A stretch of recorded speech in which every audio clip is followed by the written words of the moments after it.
to Fantastic Dimensions. This is session 23 of our Rogues to Riches, Lamentations of the Flame Princess campaign. Jeremy's sitting in for a single session with us tonight.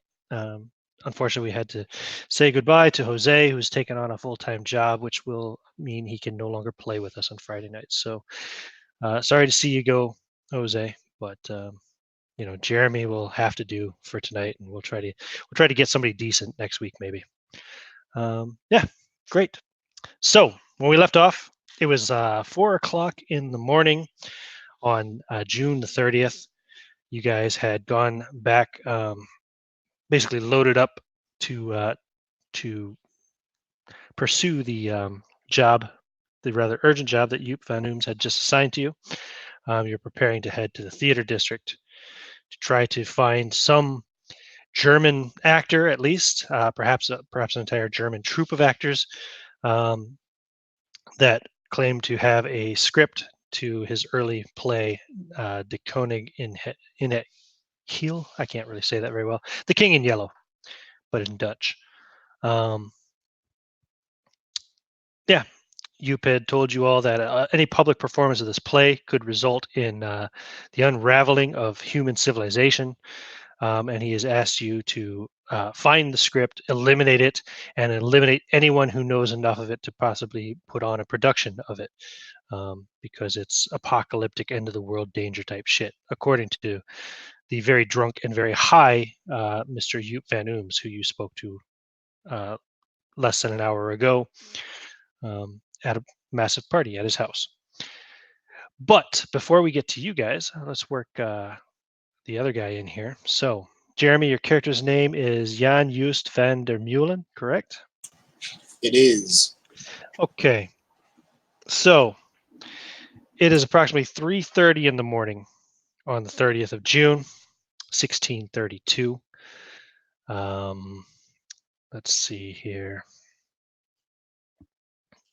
Oh, this thing is slow. There we go, 30th of June. Yeah, so it's not quite a full moon. The moon is approaching full. But yes, 3:30 in the morning, and you're sitting in a sleazy bar near the docks, near the wharf in Amsterdam City, when a man approaches your table. He looks very kind of foppish, for lack of a better word. He's dressed pretty extravagantly, way too extravagantly for this neighborhood. As he approaches you, you notice the way he carries himself and walks. It's very effeminate, and also seemingly to you, at least, it's very put on, very exaggerated. You get the feeling that this guy is putting on airs to some extent. His hair is short cut, and you can tell like he's trying to be fashionable, although it's a bit messy at the moment as well. You can see he definitely looks like he rushed out the door this well, I guess what would you call it, this late night or early morning, as it were. He's got a mustache, beard, kind of goatee combo. I can't remember what that's called off the top of my head. I think we call it a Van Dyke now, essentially, but I have no idea what the hell they called it in the 17th century. And he's got rather dark circles around both of his eyes. He doesn't look like he's slept particularly well, or perhaps he's just been up all night as he approached the table. Oh, and he's got one of those white kind of frilly collars, the one that goes all the way around the neck, like a the hell are those called? I don't know what they're called, but do you know what I'm talking about? I know exactly what you're talking about. Good. And in fact, I can even show you perhaps a little bit. There. He looks very much like that.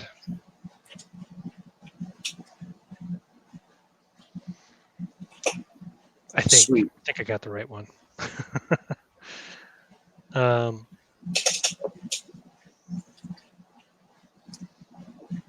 In fact, no, I think I did not. Actually, I apologize. Yeah, it's the other one with the boa. It's this guy. Apologies. That's what he looks like. You don't know why he's in black and white, but it's kind of strange. But no, he's not. He's in actual color, of course. So he approaches you and walks right up to your table and stands there in front of you.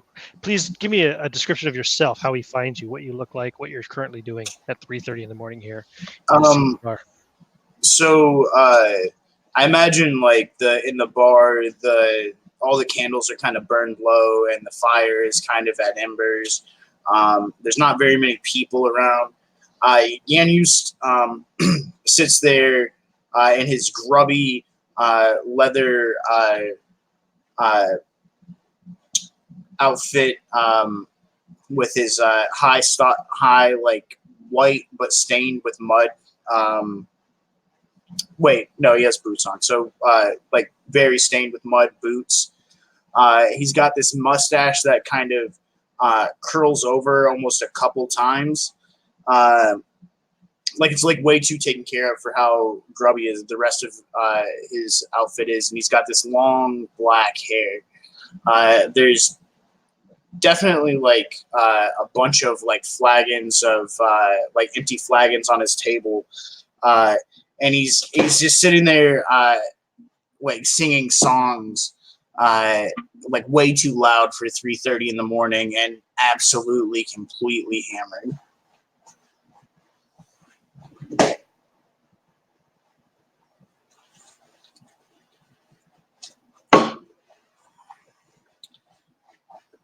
Didn't expect to see anybody this late. What can I do for you? It would help if I unmute myself. Maybe. You are Mr. Jan Joost van der Meulen, yes? Depends on who's asking. I am here on behalf of my patron, Mr. Joop van Ooms.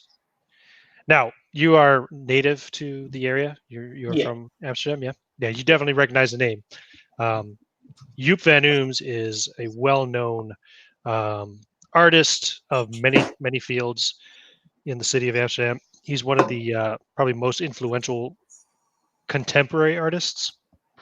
He's also extremely wealthy, and sometimes often even controversial to some extent. But yeah, you definitely would recognize the name when he mentioned it. He says, "My patron wishes to employ you for a task. Are your services currently available?" You know, I just had a client finish up with their contract, if you will. So yeah, absolutely. Yes, Mr. Gerrit Jan Nijmeijer. He is the one who recommended you to my patron. Oh, that's surprising. Huh. He cocks an eyebrow. Is it? Oh, perhaps I'm wasting my time then. He turns to start walking away. Oh, wait. What's the job pay? And what is it? He picks a pouch up off of his, pulls a pouch off of his belt and kind of tosses it down on the table. He says, "You are to accompany a party in the employ of Mr. Van Ooms, who are seeking out an item of interest to His Magnificence." An item of interest. Yes, it seems that their group are about to lose one of their number. Perhaps have even lost him already or are losing him currently, and they will be in need of some assistance. Mr. Nijmeijer is currently at Mr. Van Oom's estate and said that he knew of a mercenary who should still be in town. He told me that I would probably find you here at this fine establishment. And he said that payment right there should be enough to secure your services for at least a day. You know, open it up and look. Yeah, absolutely. Like when you first pick it up, you realize it's pretty light. It doesn't feel like very heavy at all. But when you look inside, there are only 5 coins, but they're gold coins. Each one is worth 50 silver. So it's 250 silver if you need me to do the math for you. Thank you for that. I needed that. So surprised by the weight of it, and he looks at it. And he says, just one day." For now, if the contract needs to be extended, negotiations could be made. Suffice to say, I do believe you know my patron, and you know of his reputation. Money is really not an issue to Mr. Van Ooms. The successful completion of this job, however, is. Well, this seems like a good deposit, but I think we'll need to talk afterwards. He cocks an eyebrow at that as well. He says, "Oh, if you secure the item that my patron is after, I'm certain we can talk afterwards."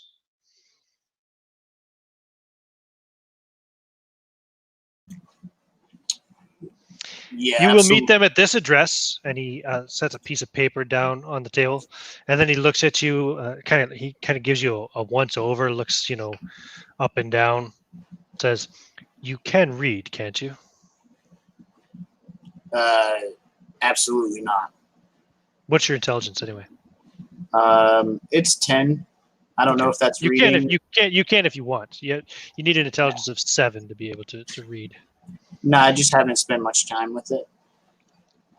Very well. He reads off an address. I don't know the actual address, but he reads off an address and says, "You will find them at that residence. It is only a few minutes walk from here."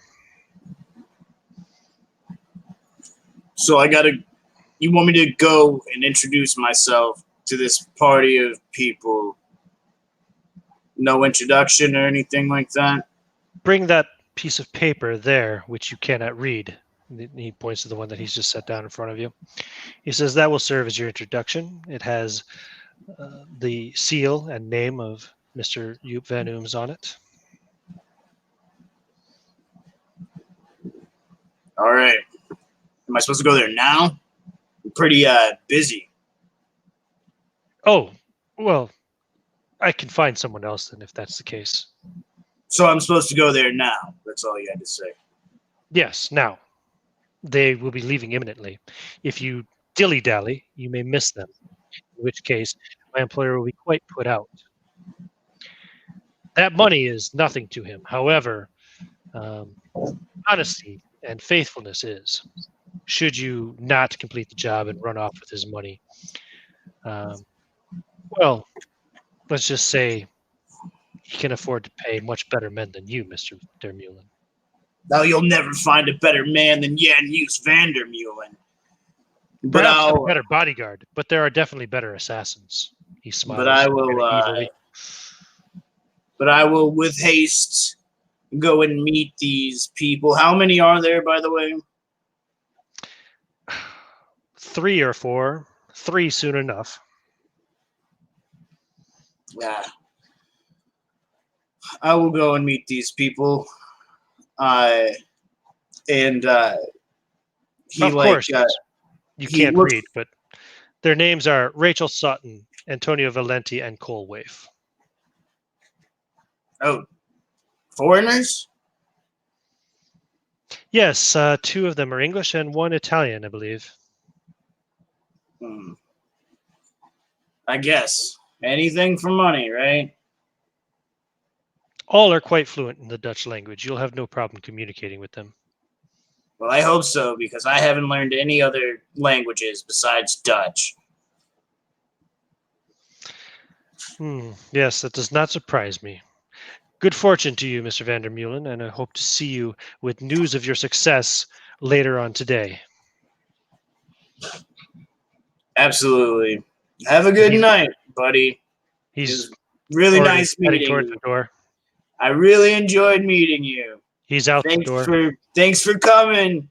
The door I'm swings going shut. right now. Barwinch, bring me another flagon. She smiles and brings you another flagon of cheap beer. I flipper one of the coins out of my pocket, and I start to stumble towards the door. Oh, coin out of your pocket. Okay. Yeah, not one of the gold ones, of course. Uh, Depends how and drunk you are. yeah, I mean I've been there before, but and he's kind of stumbles out into the street and starts heading that way. And he's swinging his flag and like singing and like bumping into things, like almost falling over like barrels or whatever the fuck is out in the street and shit like that. Yeah, there'd be plenty of barrels, crates, especially here in the wharf area, for sure. There'd be plenty of other obstacles too. I'm sure there'd be drunks and vomit and Shit and piss. perhaps, yeah. But yeah, great. So you make your way to the house, and before you arrive, I will pop over to the house. So Rachel, Antonio, and Cole, you are all ready to go. Ready to head to the theater district and see if you can find this unnamed troupe of German performers. You believe, at least from the report you've received from some young boy who was sleeping with Mr. Joop van Ooms. And as you're getting ready to leave the house, there is a knock at the door. A rather heavy pounding, in fact, at the door. I'd like to imagine at this moment, remember, we got to be quiet. We got to be stealth. We're not going to use any guns. And yeah, that seems about right. So Rachel is going to pull her sword. Actually, you know what? She hasn't put her guns away yet. So she grabs her pistol from the table, points it at the door, and motions for Cole to open it.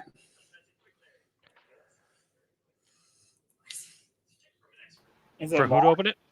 For Cole. Sorry. I don't know. Did you lock? You probably locked it. Yeah. Who's there? Is that me? No, it's not you. Hold on. I was just looking something up real quick. I'm looking for 1632. Right. Okay. Who was it? Military control. Right. Okay. Yeah. It's the city guard, police patrol. Open up immediately, or we will break this door down. Is there an eye hole or something we can look outside and see who's there? No. No? I suggest we open the door. I'll open the door and stand behind the door as I open it. Okay.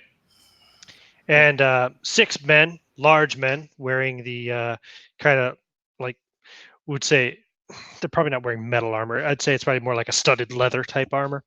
Come in with large clubs in their hands and swords at their side. And they say, right, which one's the heretic? We were told we'd find him here. I try not to look extremely nervous. Sorry, officers, I'm afraid you have the wrong place. Now, if you'll excuse us, Mr. Joop van Ooms has hired us for some business, and we must be on our way. Unless, of course, you would like to delay us, in which case you may speak to Mr. Joop about that. There he is. And they point at Klaus.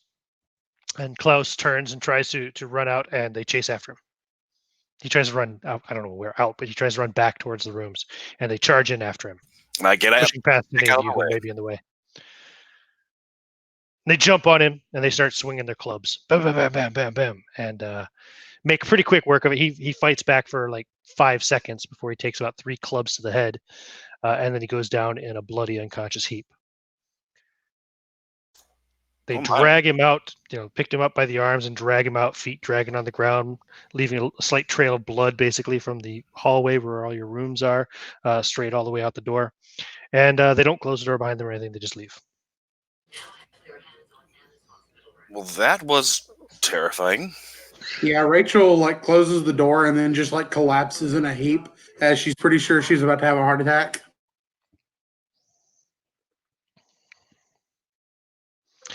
So, Jeremy, as Jan Just is walking up towards this address, you see a group of city guards, police force. I don't know what their police force was called at the time, but kind of walking out, dragging a man who's bleeding heavily from the head and quite unconscious.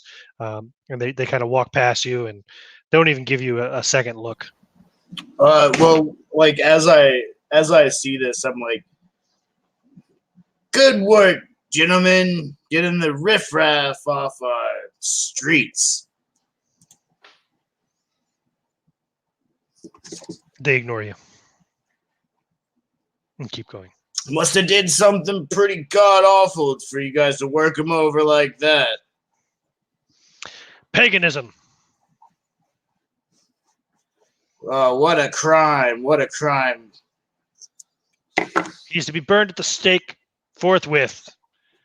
And as he should be. And then I knock on the door just like the cops did. Okay. So as you're sitting there, like just 30 seconds to a minute after Rachel has closed the door and like almost collapsed on the floor, there's another heavy banging at the door. I go into my room and lock the door. Yeah. And I don't stop banging until somebody answers. Yeah, Rachel's gonna grab, both of her pistols this time, motion for Cole to open the door. Who's there? It's Jan Just. I was sent by those hoity-toity art guys. He never told you his name, actually. Yeah. Shit, the Germans already know that we're onto them. Who is it that hired you?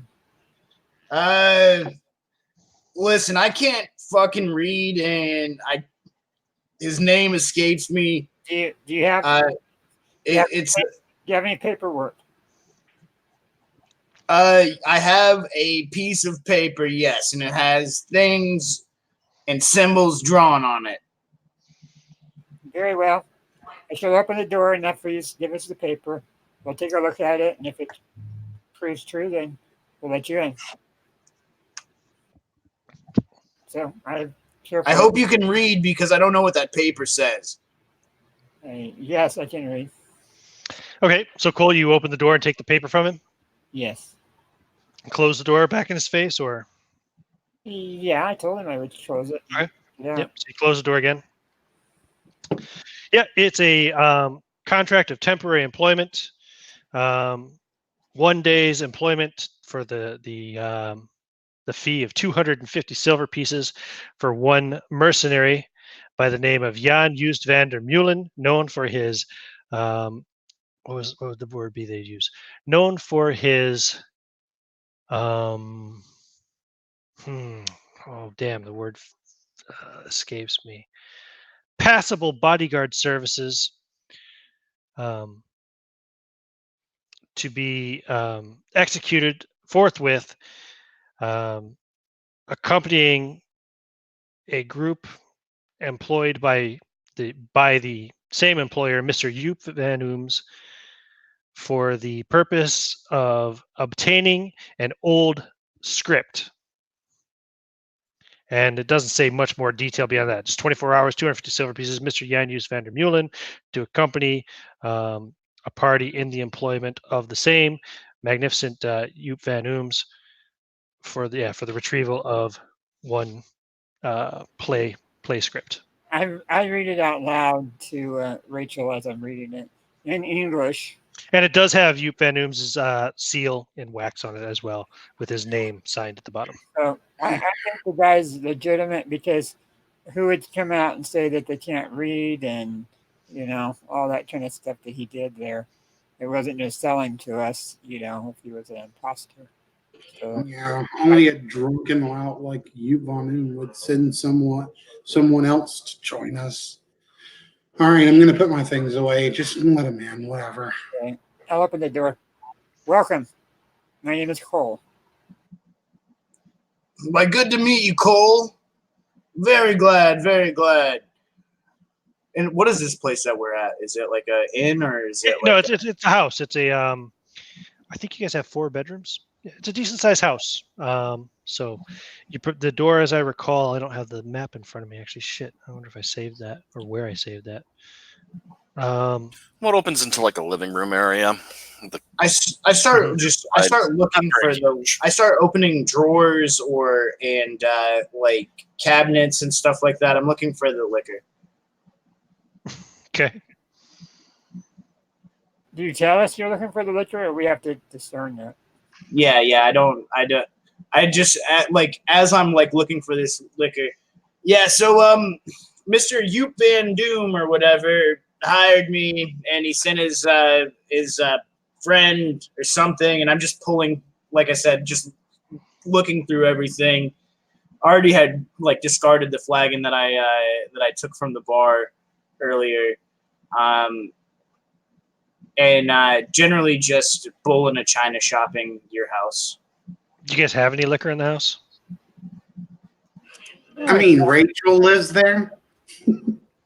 Yeah. I imagine they would have some decanter in the front that would, in the living room, where we would, take a glass of brandy or something by the I mean, fireplace.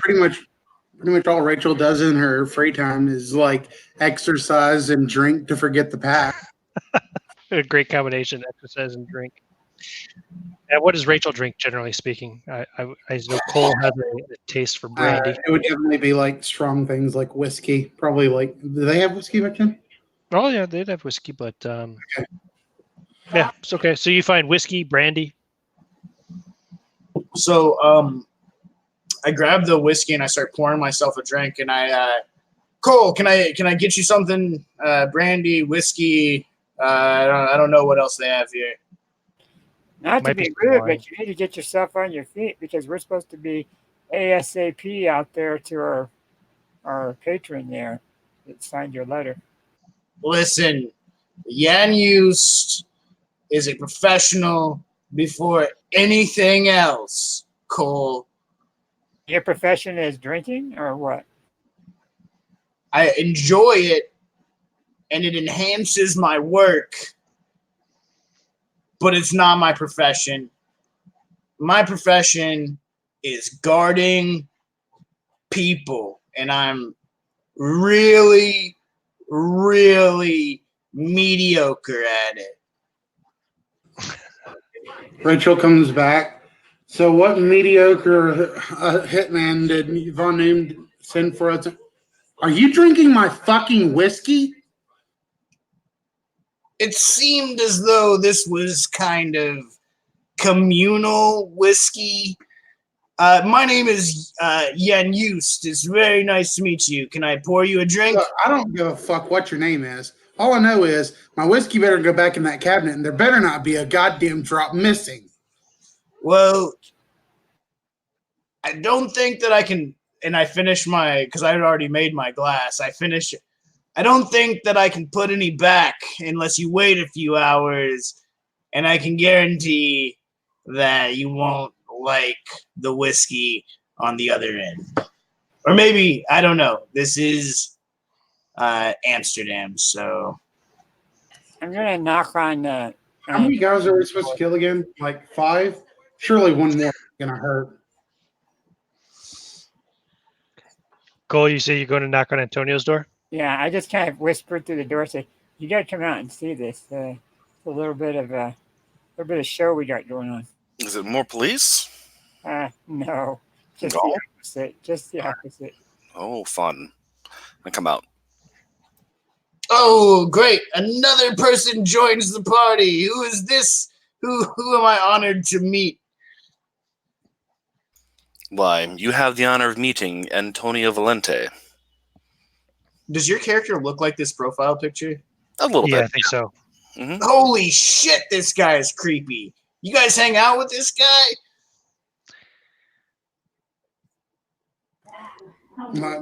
Fascinating. Surely one more body isn't gonna make any difference here. Listen, there's no point in killing me. Absolutely none. We have a job to do, and I've obviously been chosen to lead this party into victory. And we have to get some papers with words on them. It doesn't say anything on that paper Oh, of wait. his Cole about leading. It just says to accompany. Yeah. Just so you know. Yeah. Let me And tell you something, Cole's friend. character picture isn't up, so I'm not going to show you his. That's he's got another character picture up from Call of Cthulhu actually. So, but why don't you tell him what Cole looks like, Rob? Cole's a medium height, dark hair, or black hair. Black is Cole. That's where he got his name from. Kind of wiry looking guy. Dresses in black, of course. Has a cape. Right now he has one pistol, but usually he carries a buckler of about 3 pistols. He does have a bow and arrow on his shoulder and a sword.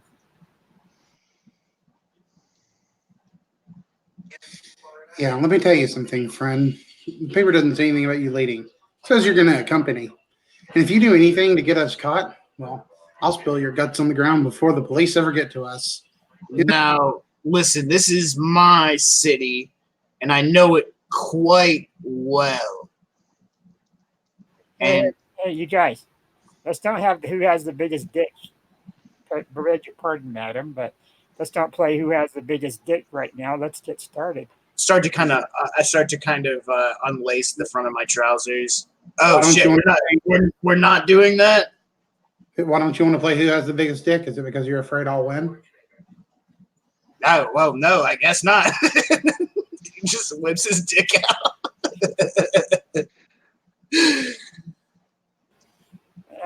Better be careful. Rachel has a very sharp sword. Oh, And I'm very accurate with it. as I'm sure you are. But obviously, we have something to do here. And I was hired by the same person that you were hired by. And I would wager that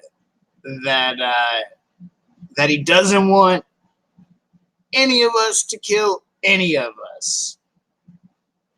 Very true. I agree with you on that. I've already been paid for my services.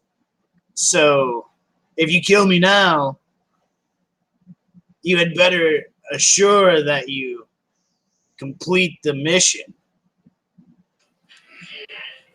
And he's still kind of waving the empty glass of whiskey around and still like leaning on things heavily. All right, let's get going. Remember, we want to be as quiet as possible. So, if this guy happens to get lost, well, it's probably for the best, isn't it? I have a question for Ian. Ian, when he told us about the play, did he mention that you only had to hear it for madness to occur, or however he described it? No, he just said that you had to. He said you had to stop it from being performed, and I think he did warn you not to read it as well. Okay, so no reading it, but he didn't say anything about just hearing it would cause anything. Right? Well, he said if it were to be performed for any group of people, that it could be catastrophic. So a performance. Okay. He didn't specify hearing, seeing. Okay, because I don't want to play outside the character, so I'm not going. Nope, that's fine. Nope. But he probably, I don't remember if I said in the last session, but I think he would have warned you, don't, whatever you do, if you do find it, don't read it. Great. Okay, got it. Just destroy it. So guess who's going to end up reading it in this party now? Yeah. And of course, Antonio, of course. he slyly indicated to you, Antonio, that it has magical properties. He didn't come right out forthright and say that, but he did indeed, yes. Yeah. All right. Well, come, let's go. We have a play to recover. Wait. What's the plan here? As the leader of this group, I want to make sure I'm 100% on the same page as Cole, Antonio, and Rachel. Well, fearless leader, we are heading to the theater district to track down some German thespians and retrieve the works of Mr. Van Oom.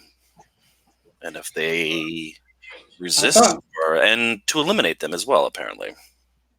So I thought that out of character. I thought that Von Oom told us specifically to destroy the book and anyone who had read it. Yeah. He told you to destroy the play and to destroy anybody who knows enough about it to perform it. Yes. So I'm not gonna lie to you guys. I'm not the greatest at being sneaky.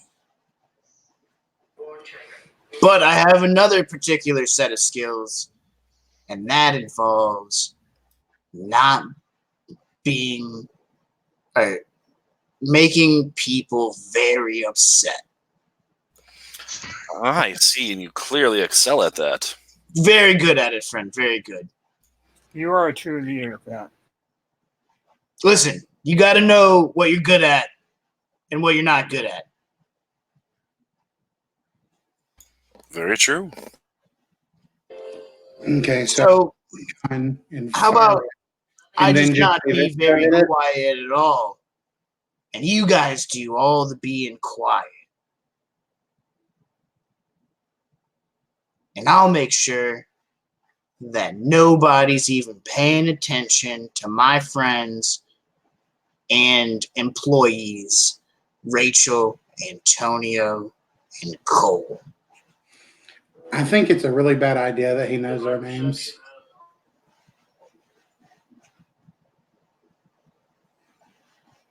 Rachel will say to the others. Listen, I can't read. I'm not deaf, Rachel.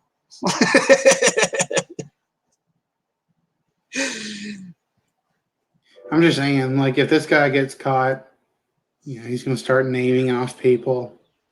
Our names are going to be the first ones come out of his mouth, obviously. Yeah, you wound me, Rachel. You wound me. I switched to English and tell Rachel. I don't think it doesn't sound like he didn't catch on when I was speaking English before, so that's a language that he doesn't know, apparently. So I think it's also a language that Antonio doesn't know as well, if I recall correctly. But you don't know German? English. English? Let's find out. I think you already rolled it, didn't you? Yeah, but I don't remember. I don't think Yeah, you don't speak it, but you have to. Because we were talking about when you move to England, you're going to take some time to learn the language. But yeah. Right, no, I don't speak it now. Or German.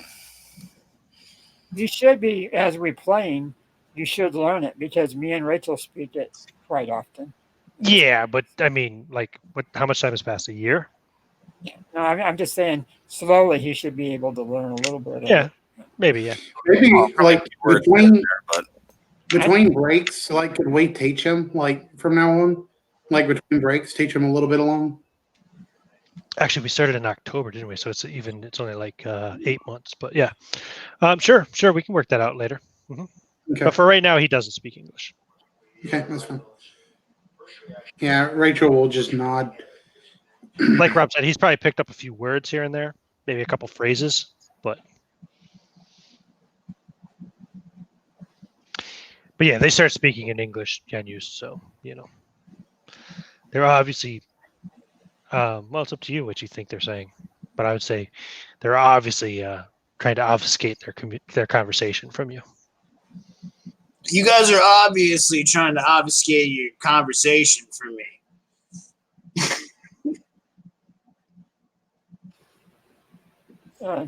Yes. All right. So hold on.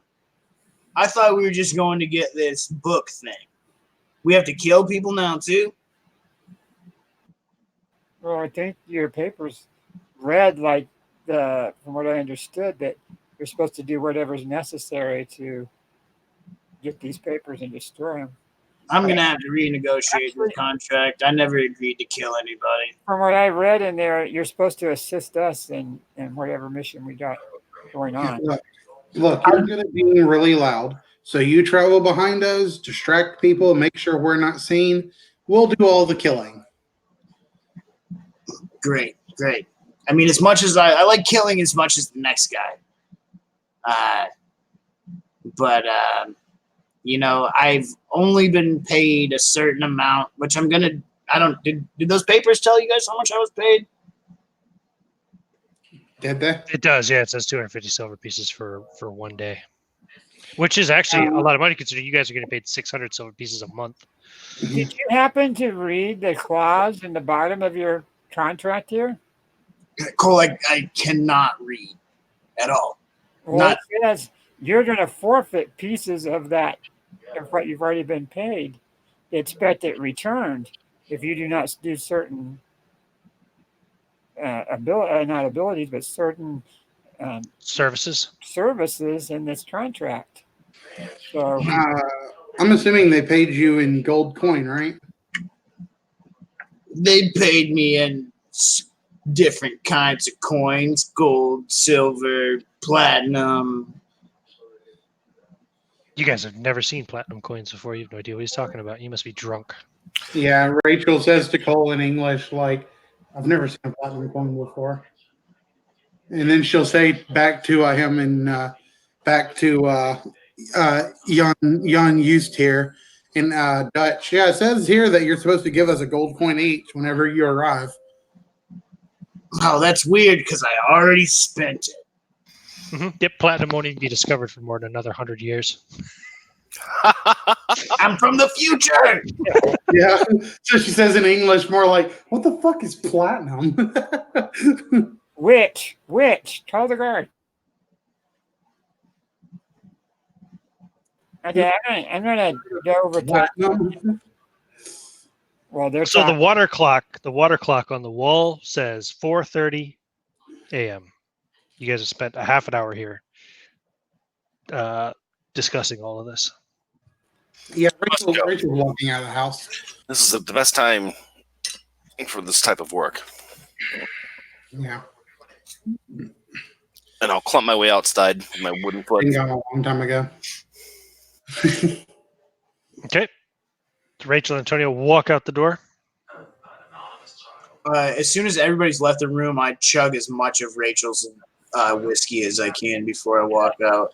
Excuse me, I will not leave the room until after you're out the door, sir. But that's fine. That's her whiskey. It's between you and her. As soon as she leaves the room, I drink as much of her whiskey as I can before following. All right, give me a poison save. Poison. I pass. Okay. Yeah, I mean, you're so drunk already that it doesn't really make you any worse. You know, you're not at risk of getting sick or anything. You're at this point in time, your stomach is almost immune to poison or alcohol, as it were. Anyway, so yeah, you chug down a good half the bottle of whiskey, belch, and you feel ready to go. You feel strong as a bull. Yeah. Do they have any cocaine laying around? Or no, I'm just No, sorry. I don't think so. I think Okay. we did have those that chest with white powder, right? We did end up taking that. I don't remember. What did No. you do with it? We didn't get that. The wizard took all of that. Wizard, Oh yeah, the wizard. That's right. He did. He took that. Yeah. wizard cocaine. Cocaine is a product of the New World. I believe. I never said it was cocaine. I just said it was a white narcotic powder. I mean, unless he's from the future, it's like heroin. No, they had heroin back then. So where are you going? We're heading towards the theater district. Okay. So now, disclaimer: I have no idea about the current layout of Amsterdam City. I definitely have no idea what the layout of Amsterdam was in 1632. So I may take some liberties in my description here. I'm an expert at Amsterdam, so this is gonna break my immersion if you really fuck it up. Oh well, tough shit. It says on the Lamentations of Flame Princess rulebook, weird fantasy. So it's weird. This is an alternate dimension, bro. Magic exists, don't you know? So apparently, so does platinum. Oh, okay. Jeremy's stepping away. Anyway, we'll just say you kind of walk along the wharf district for a good ways, which is still quite lively even at this ungodly time of the morning. because there's plenty of sailors, plenty of, they work 24 hours a day. They could be on all kinds of different shifts. So dock workers, etc. So there's plenty of drinking still going on in the bars. There's plenty of bars here that are just open all night, all day, every day. Prostitutes and stuff in the street. You see some people. You see drunk people. You see drugged up people. You see plenty of, like I said, plenty of hookers as well, entertaining the sailors and such. And after maybe a good 10, 15-minute walk, you will come a little bit out of the theater district through kind of a poor residential district, which is pretty quiet and dark, very much in contrast to the wharf district, which you walked through to get here. Very few lights, if any, on at all. And the only people you would see about are pretty much like passed out or just like not conversational. There's nothing going on. You know what I mean? It's a little bit creepy and scary even. And then next to that is the theater district, which is a little bit quieter than the wharf district. Well, a lot quieter, I should say, at this time of night. But there are still some people around. There's still some lights on. There are still some bars and clubs and whatever kind of still open, although they're a bit quieter. It's not as rowdy. Definitely not as many sailors. Very few sailors and dock workers, I would say, in this particular neighborhood at this time. This would be more like the artsy fartsy people of the city, and also some of the rich of the city as well. Of course, it's 4:30 in the morning. There aren't any performances going on at this hour, but there are still plenty of people probably, kind of out drinking or celebrating. People who don't have to work in the morning, things of that sort. So, what is your plan of attack on this particular endeavor? How much money am I allowed previous to getting 250? Right. Okay. So how did you create your character and your starting equipment? I just I got a pre-gen and then rolled a hit die for the extra Okay. hit So the points. pre-gen would have already spent whatever starting money it had. It might have had like some coin left on it or whatever. I don't know, but Okay. but you're level 2, so you can roll an additional 3d6, please. Tell me what it comes to. That is 12. So you have an additional 120 silver pieces. So far, like, we're only heading towards an entire district, right? We're not heading towards a target, right? Well, I don't know if Jan Just knows anything about where they're headed. Depends on how much he's been paying attention. But yeah, as far as you know, they said we're going to the theater district. That's all anybody's told you. And remember that every 100 coins is one encumbrance. True. Yeah. You can have that coin in gold or whatever you want. If you convert 120 silver pieces to gold, it's it'd be 2 gold pieces and 20 silver pieces. Yeah. And you said there's like homeless people, like are people passed out in the gutter? Are they like do they seem to be like urchins, like street urchins? That would have been back in the poor district more so, yeah. And maybe somewhat in the wharf as well, yeah. Like, just bums, beggars, such, Yeah, so if I had the opportunity to, on the way over, I would kind of rouse one of the bums and kind of flash a silver in their face, and see what their reaction is. I would just kind of I would wake them and do this, and then if they were receptive to the waving of the silver in their face, I'd continue. Yeah, sure. Where in the wharf or in the poor district when it was quieter? Just literally anywhere on the way, honestly. Sure. Well, you probably could have done pretty quickly in the wharf anyway, shortly after you guys left. We found somebody. He kind of like reaches up and tries to grab the coin out of your hand. I snatch it back and I say, "Hey!" He throws up on your shoes. Listen, I was going to do that anyway. You might recognize me. I'm Jan Just.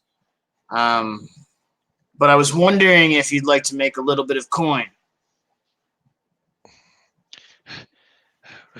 What do you want me to do for it?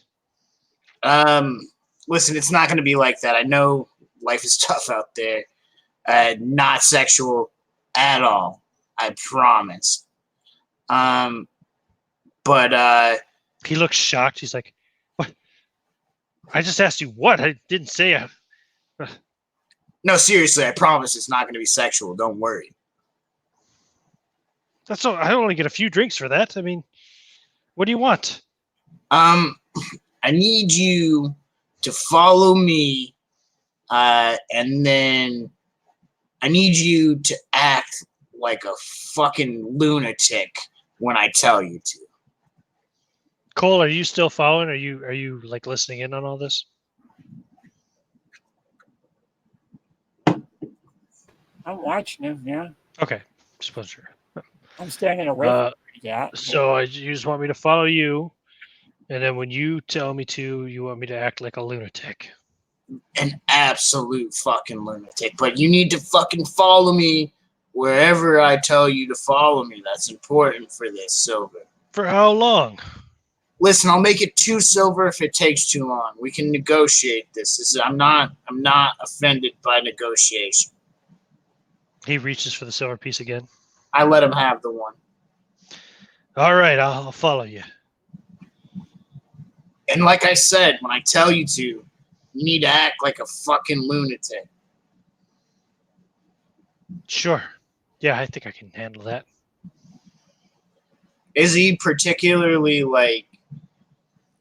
Can I describe him? Sure. He's got like a big fucking like white beard, like a bunch of missing teeth. He looks like the exact person who you would hire to act like a lunatic for a couple silver pieces. Sure. You ever seen the cover of the Jethro Tull album Aqualung? No?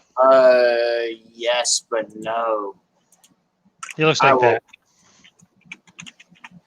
I hope I'm remembering the right record. I'll tell you in a second if you are. Yeah. Hell yeah. Exactly like this, but maybe a little bit more. More bearded, more white-haired. Yep. Yeah, exactly. Cool.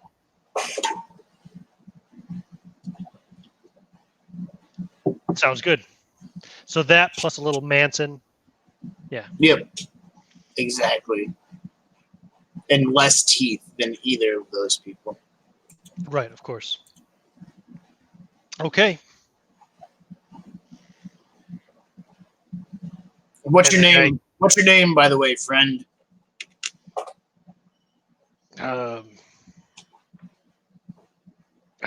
Moritz. All right, Moritz. Remember, lunatic, when I say so. You got it. And I put my arm around him and lean most of my weight on him like we've been drinking together all night. Okay.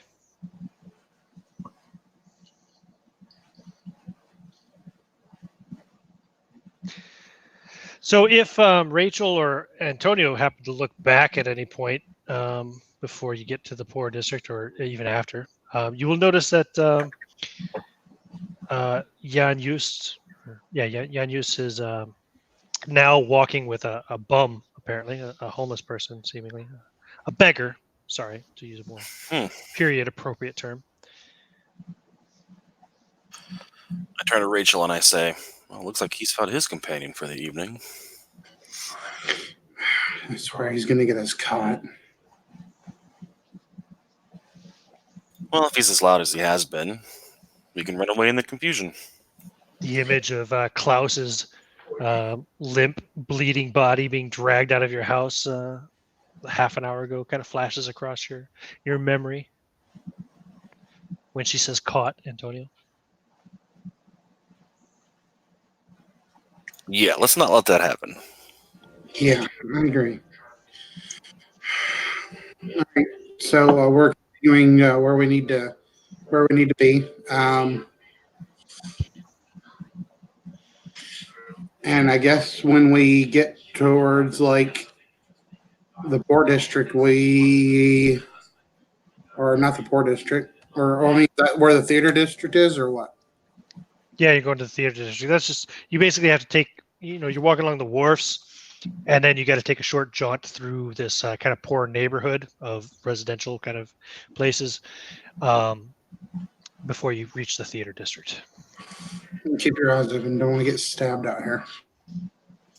Oh, I don't think we should have to worry about that. Footpads tend to look for easy targets, not groups of clearly armed people.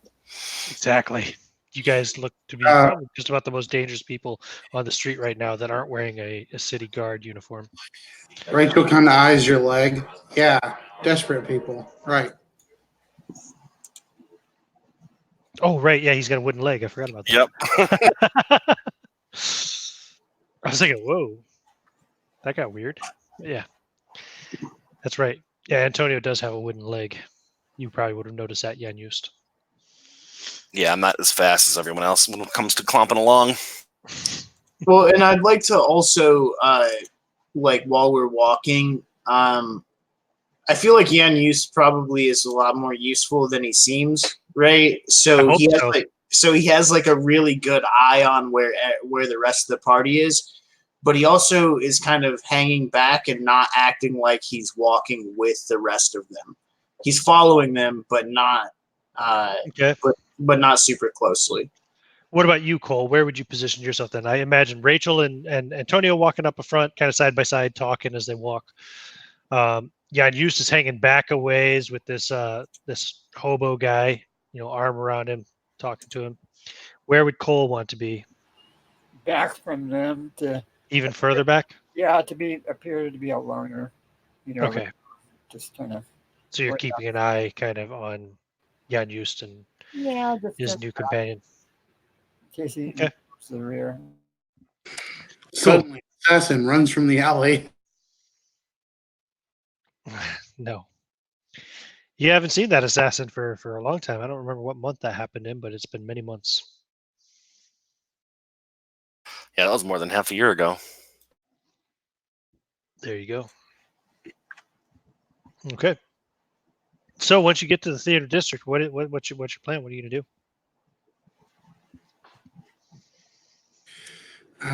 Rachel will say to Antonio, so I guess we should ask around about people who are planning to put on works constructed by Jan Oop, right? Well, they don't necessarily know that you wrote that play. However, if they are getting ready to perform it, then whatever theater they're in will most likely have a handbill. I suggest we start looking for those that on the walls in the district to see if we can find out what theater these fools are going to try and perform their play in. Okay. So you're gonna start combing the performance houses and looking for handbills. Yep. Okay. And what are you looking for?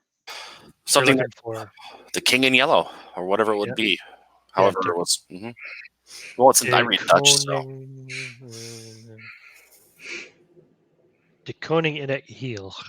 I can't do Dutch and German That's words fine. very well. Yeah. We speak The Dutch. King in Yellow. Yep. Start looking for that. In Dutch. Okay. I also probably looking for Joop van Ooms, perhaps in case it says a Perhaps. play by. Okay. Anything else that you want to be keeping an eye out for, or is that it? You're looking for the name. Looking for the name and for suspicious people who seem to be utterly crazy. Well, there's two of them behind you. I'm not gonna worry about them. Yeah. Nah. You know exactly who they are. Well, you know who exactly one of them is. The other one, you have no idea where that guy came from. Okay. So I would say there's probably a lot of performance houses and a lot of bills to look at. So the sun starts to. Oh no, the sun would. What time of year is it? Oh yeah, it's June, isn't it? Yeah, the sun starts to come up. Look for yellow. And it's about 6 a.m. You've been now doing this for over an hour. And nothing has come up so far. in the names. Nothing. Interesting. Well, no, there's actually. I apologize. You found several things being performed by Joop van Ooms, but none of them have anything to do with a king or yellow or etc. Okay. He is, after all, a pretty well-known playwright as well. True. So. Then start looking around for people who seem to be like maintenance folk for theaters, who are like sweeping in front of theaters, people who seem to be Okay. like service folk in the area. Roll a d20 for me, Merrick. All right. Just a second.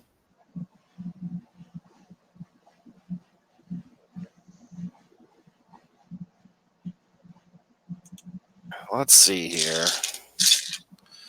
All right. 16. Ooh, no. Yeah. The theaters are all long closed. hmm Like at least probably 5 hours since the last performance wrapped up. All the maintenance staff that you could tell must have gone home. Are there What any? is the general construction of the buildings? Is it wood frame buildings? Mostly wood, yeah. It'd be predominantly wood. There'd be some stone as well, I suppose. But that said, a lot of the stuff would be mostly wood. Are there any open taverns in the area? Oh yeah, they're all open. Maybe right. not all, but most of them. There's lots of open taverns and clubs and. Look for one that has a lot of handbills pasted to the front of it. Okay, Well, like one also, where maybe. would I know which one I assume that I frequent bars in my city, right? So would I know which one is the one where the actors and wannabe playwrights and stuff like that hang out at? That's what I'm looking for. Something that Yeah. has like lots Actually, of layers of handbills and. As a matter of fact, you probably would.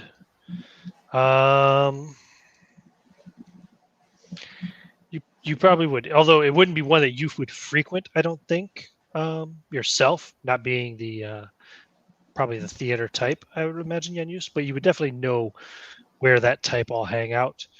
And I'm just.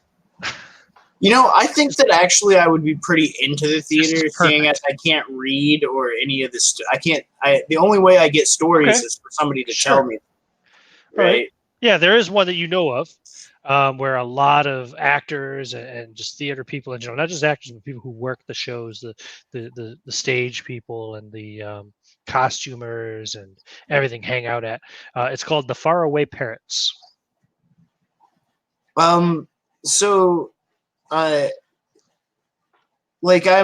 kind of following everybody, keeping an eye on them. I imagine I'm kind of like center street while they're doing like their canvassing and shit like that, and I'm singing songs with what was the homeless guy's name again? Merritt.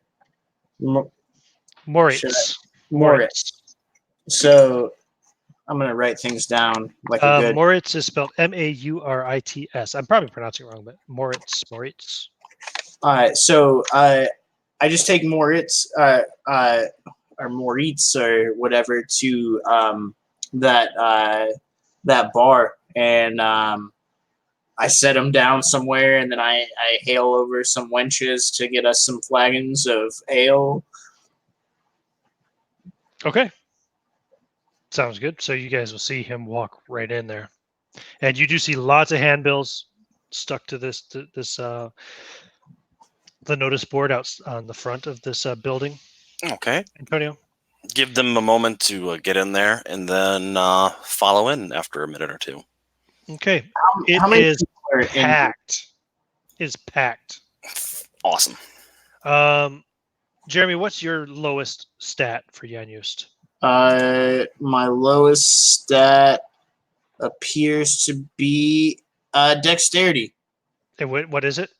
An 8. It still doesn't beat Rachel's charisma. So Rachel's charisma is still the luck stat for the party. So give me a d20 roll there, Jeremy. Jeremy? Yep. I don't think anybody's ever going to beat Rachel's charisma. I just got a 10. Okay, no. There are no tables available. It's packed. Like, you got to kind of push through people to get to the bar. How much is the average cost of a flagon of ale in this town? That is a good question. 2 seconds. Here's my general rule book. It only takes So, 2 seconds of your life to drink one. what'd you say, Crystal? It only takes 2 seconds of your life to drink one. Oh, fuck! Wow. I opened the door, let my cat out, and a big ass fucking spider ran in. Like, fuck. Oh, screw that. Burn your house down. Fuck that shit. Dude, I found 3 huge scorpions in my house since I moved here. Scorpions? Are you still in Florida? Yeah, I'm still in that. fucking huge scorpions. Fuck that shit. Okay, here we go. Drink. Boom. A copper piece. And it's Oh what? no, sorry. Generally speaking, 3 copper pieces.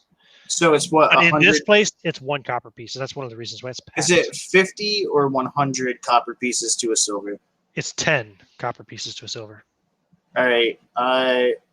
So there's not more than 100 people in here, right? There is actually. You would guess it's not super big though. Actually, hold on. Let me think about that. No, there's not more than 100 people. There's going to be somewhere between 60 and 70 people, I'll say, because it's not that big of a place. All right. I would like to buy. I would like. So I think Yen Use has enough money. I think I did my math right. So Yen Use is going to go stand on top of the bar and be like, actors, playwrights, everybody's getting a drink for free on me. And he flips down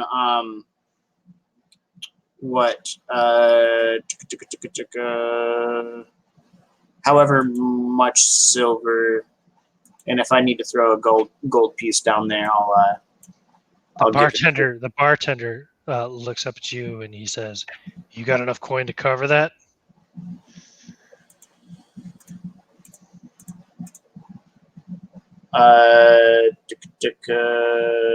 Yeah, I think so.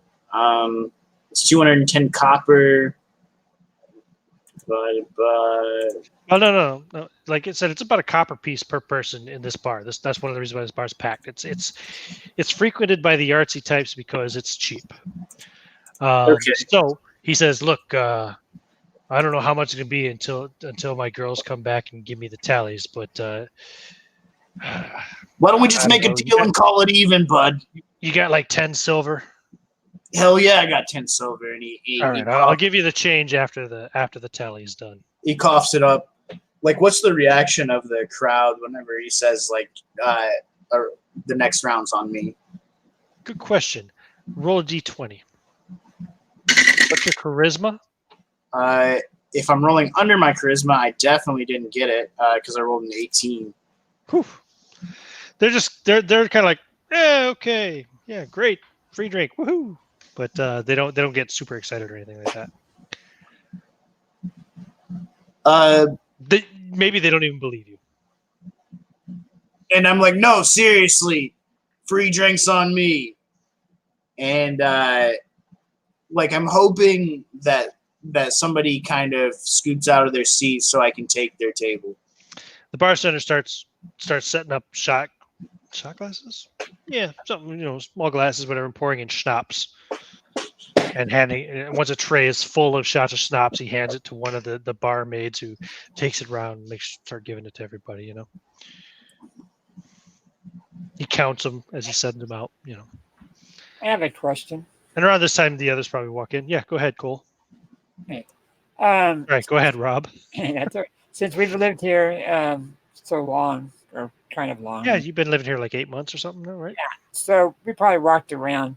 Did I ever notice that there was an amphitheater, or was there outdoor stages where people were? There are some. Yeah, there's probably a few.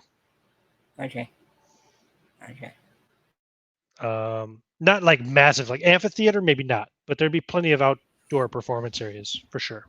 I don't see why not. I'm not trying to make my way over to the. This is pre-Shakespeare, I believe, right? Or is it not? No, when was Shakespeare? No, this is post-Shakespeare. Apologies, he's been dead for 16 years. Okay.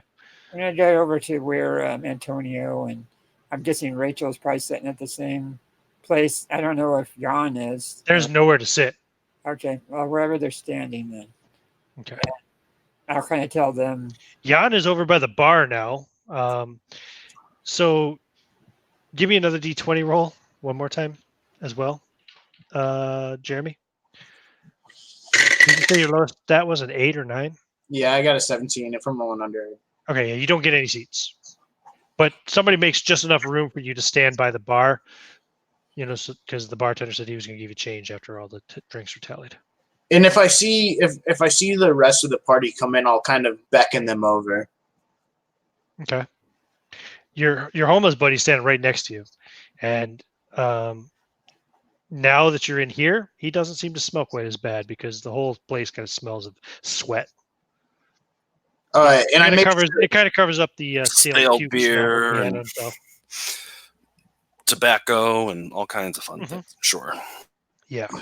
listen. But the predominant smell is probably, I'm going to guess, like kind of body odor, because despite the fact, oh no, it's June. Yeah, it's pretty warm as well, but it's also there's a bunch of people piled in here. So Listen, guys. This is where I was born and raised.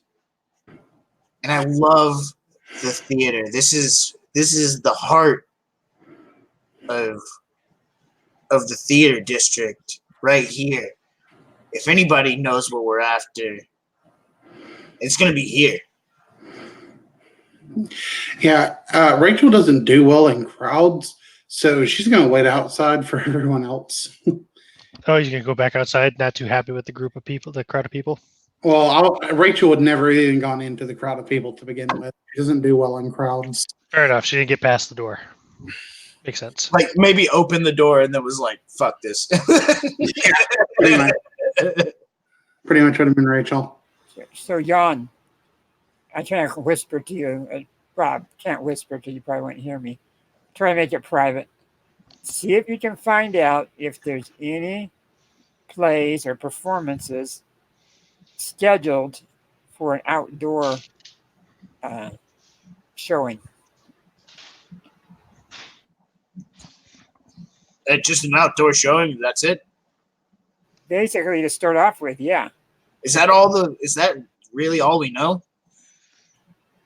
Well, we know what you know, pretty much. I'm just saying. Does he know the name of the play? No, I have no idea.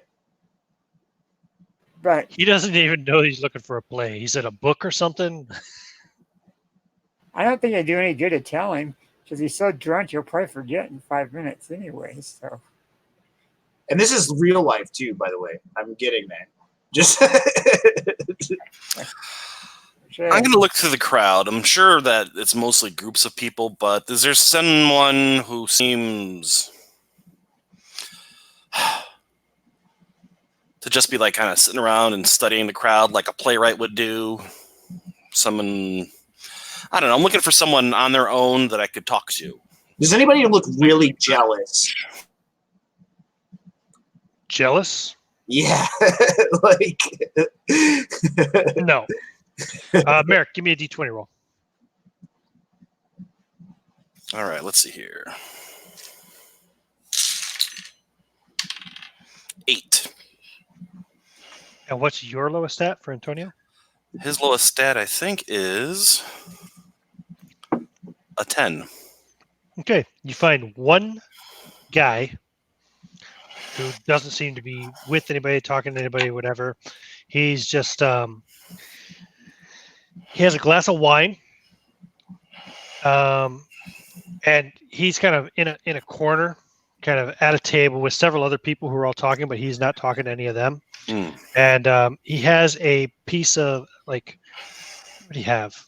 Yeah, it's basically like a book of some sort in front of him, and he has a quill, and there's a bottle of ink in the middle of the table, surrounded by drink glasses, and he seems to be writing something and not really paying attention to what's going on.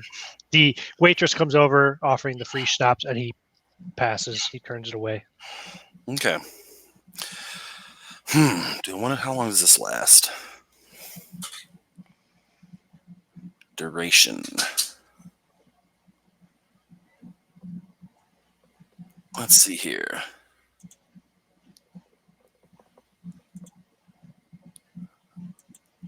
think this just lasts until I don't want it to last anymore. Until they make a saving throw.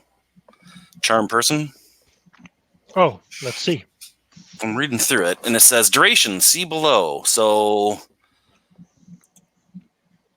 saving throw versus magic has to be failed. It's not mind control. They're just fascinated with the person. Mm-hmm. Any request which is against their interests or personality triggers a saving throw, but it won't break the charm. If it's normally inclined to want, then they don't get a saving throw. Works in all humanoids and human-like creatures.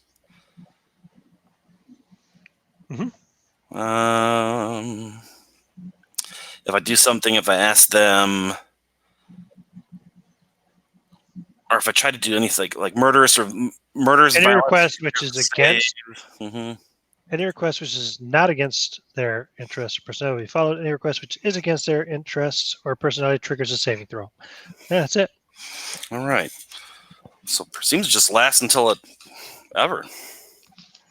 Until they make a saving throw. Good. Yeah. Until they succeed on a saving throw. Yeah. Okay. And then after I spot that guy, I'll lean over to Cole and say, "You speak German, don't you?"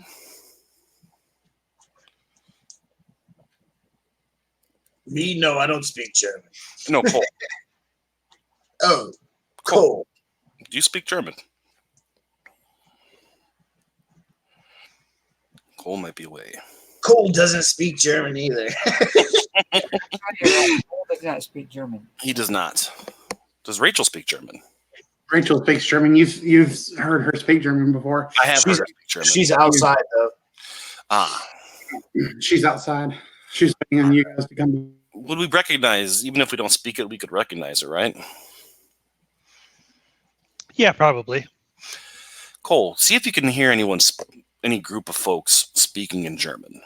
I have someone I need to talk to. I'll roam the bar. So.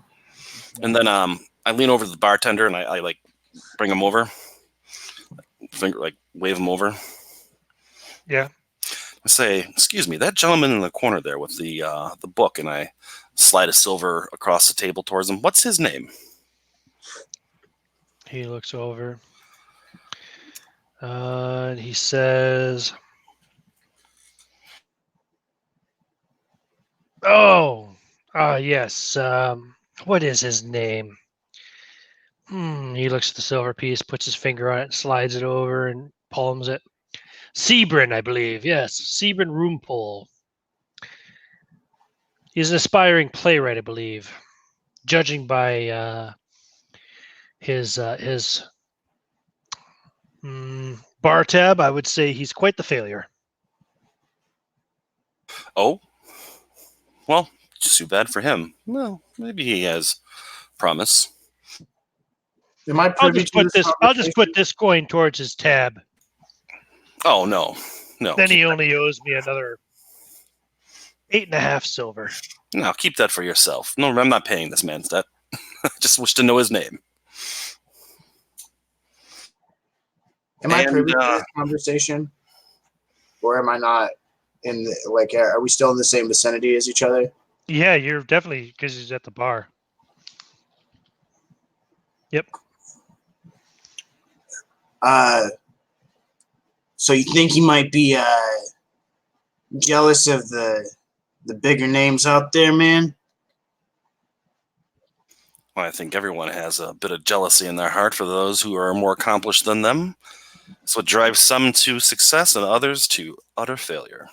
Listen, if there's one thing that I know, it's people.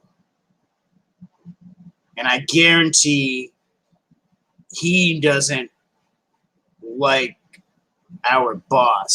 So if I were you, if you go talk to him, I'd use that angle. Oh, I can be very persuasive. And I grin and I start making my way over there. Okay. Yeah, he never even looks up, doesn't even notice you approaching. You got to push your way through groups of people. Eventually, a bartender or barmaid comes over and offers you a glass of schnapps. I'll take it. Okay. Some idiot at the bar paid for everybody. Here you go. Oh, fantastic. Oh, we love rich drunks. Me too. Haha. Cheers. And I pretend to take a sip of it. Okay. She goes off, like passing out the rest of the shots. So just kind of like start wandering around, like I'm just looking at the crowd, being happy. The group of people he's with, are they speaking Dutch? Yes. Do I hear can I make out what they're saying as I get close to them? Are they just chatting about whatever? Yeah, you'd have to get kind of close to really make it out because there's so much shouting and stuff going on. Mm-hmm. But yeah, they're talking about what they be talking about.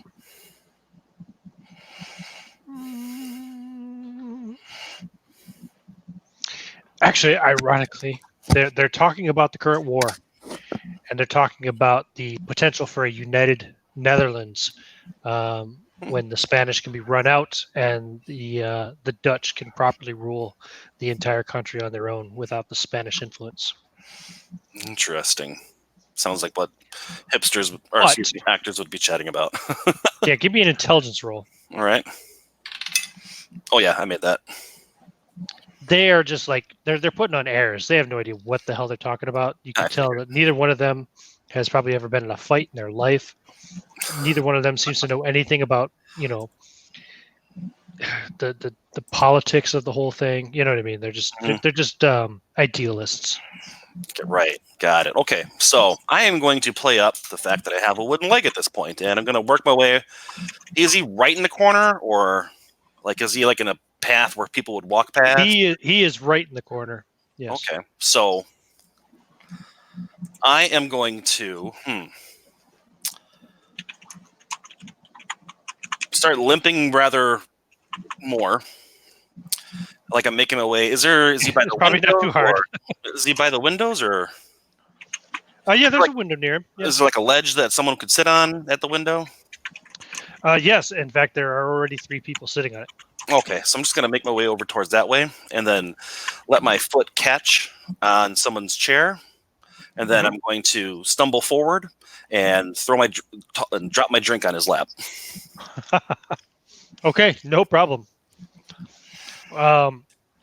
Like the two girls that are sitting on that window ledge kind of both like go pull back like and the one guy who's there kind of half catches you. Is like, "Whoa, buddy, are you all right there?" Oh, yes, thank you. Oh, and I go down and I rub my leg and I go, "Damn leg, fucking Spaniards." And then I go knock at it, and then I turn to the guy and I start apologizing. "Oh, I'm so sorry. Are you okay? I didn't get it on your book, did I?" No, thank goodness. Oh, my pants are soaked though. Oh my goodness! And I lean in and it's very uncomfortable. And I pull a handkerchief out and I start dabbing at him and I lean close. Whoa! He pushes your hands back. He's like, "Take it easy. Take it easy." Before he even gets the chance to do that, I grab his shoulder and I lean forward and do that. And as I do that, I whisper in his ear an arcane incantation of charm person using his name. Nice. Go ahead and let's see here. No, you don't want to. I'm fairly strong too, so I don't want him to have the chance to like push me away. Yeah. No. We won't even bother with a roll because there's so many people here. It's so noisy. Nobody is going to really pick up on what the hell you're doing. Mm-hmm. They'd have to be knowledgeable about such things, and they'd have to be able to hear you, which nobody here can do. So, okay. And he's like, "Oh, no, it's okay." And he says, here. And he guides your hand towards his crotch where it's the most wet. Okay. And I start dabbing, and then I stop. As I start to reach towards it, I stop and go, "Hey, you're Sebren Rumpole, aren't you? The playwright." Yes. You know my name? You've seen my work? I've seen at least one of your plays. It was fascinating. It was the one about let him offer. Yes. The Queen of England. Yes. The one who leads the revolution against the patriarchy. That's the one. Oh, it was brilliant. Yes. Such an excellent portrayal. Strong woman. Wow. There were only like 10 people in that crowd. I don't remember seeing you there. Oh, Oh, this is I great. changed quite a bit since then. Lost a leg in the war, and now I'm back in Amsterdam. Oh, I'd love to talk to you more it was about it. only a few weeks ago. You've been very busy. Yes. That's why I'm still not used to it yet. Well, he says, "Please don't worry about it. It's fine. It's fine. I have clean clothes at home. You lost your leg in the war, huh?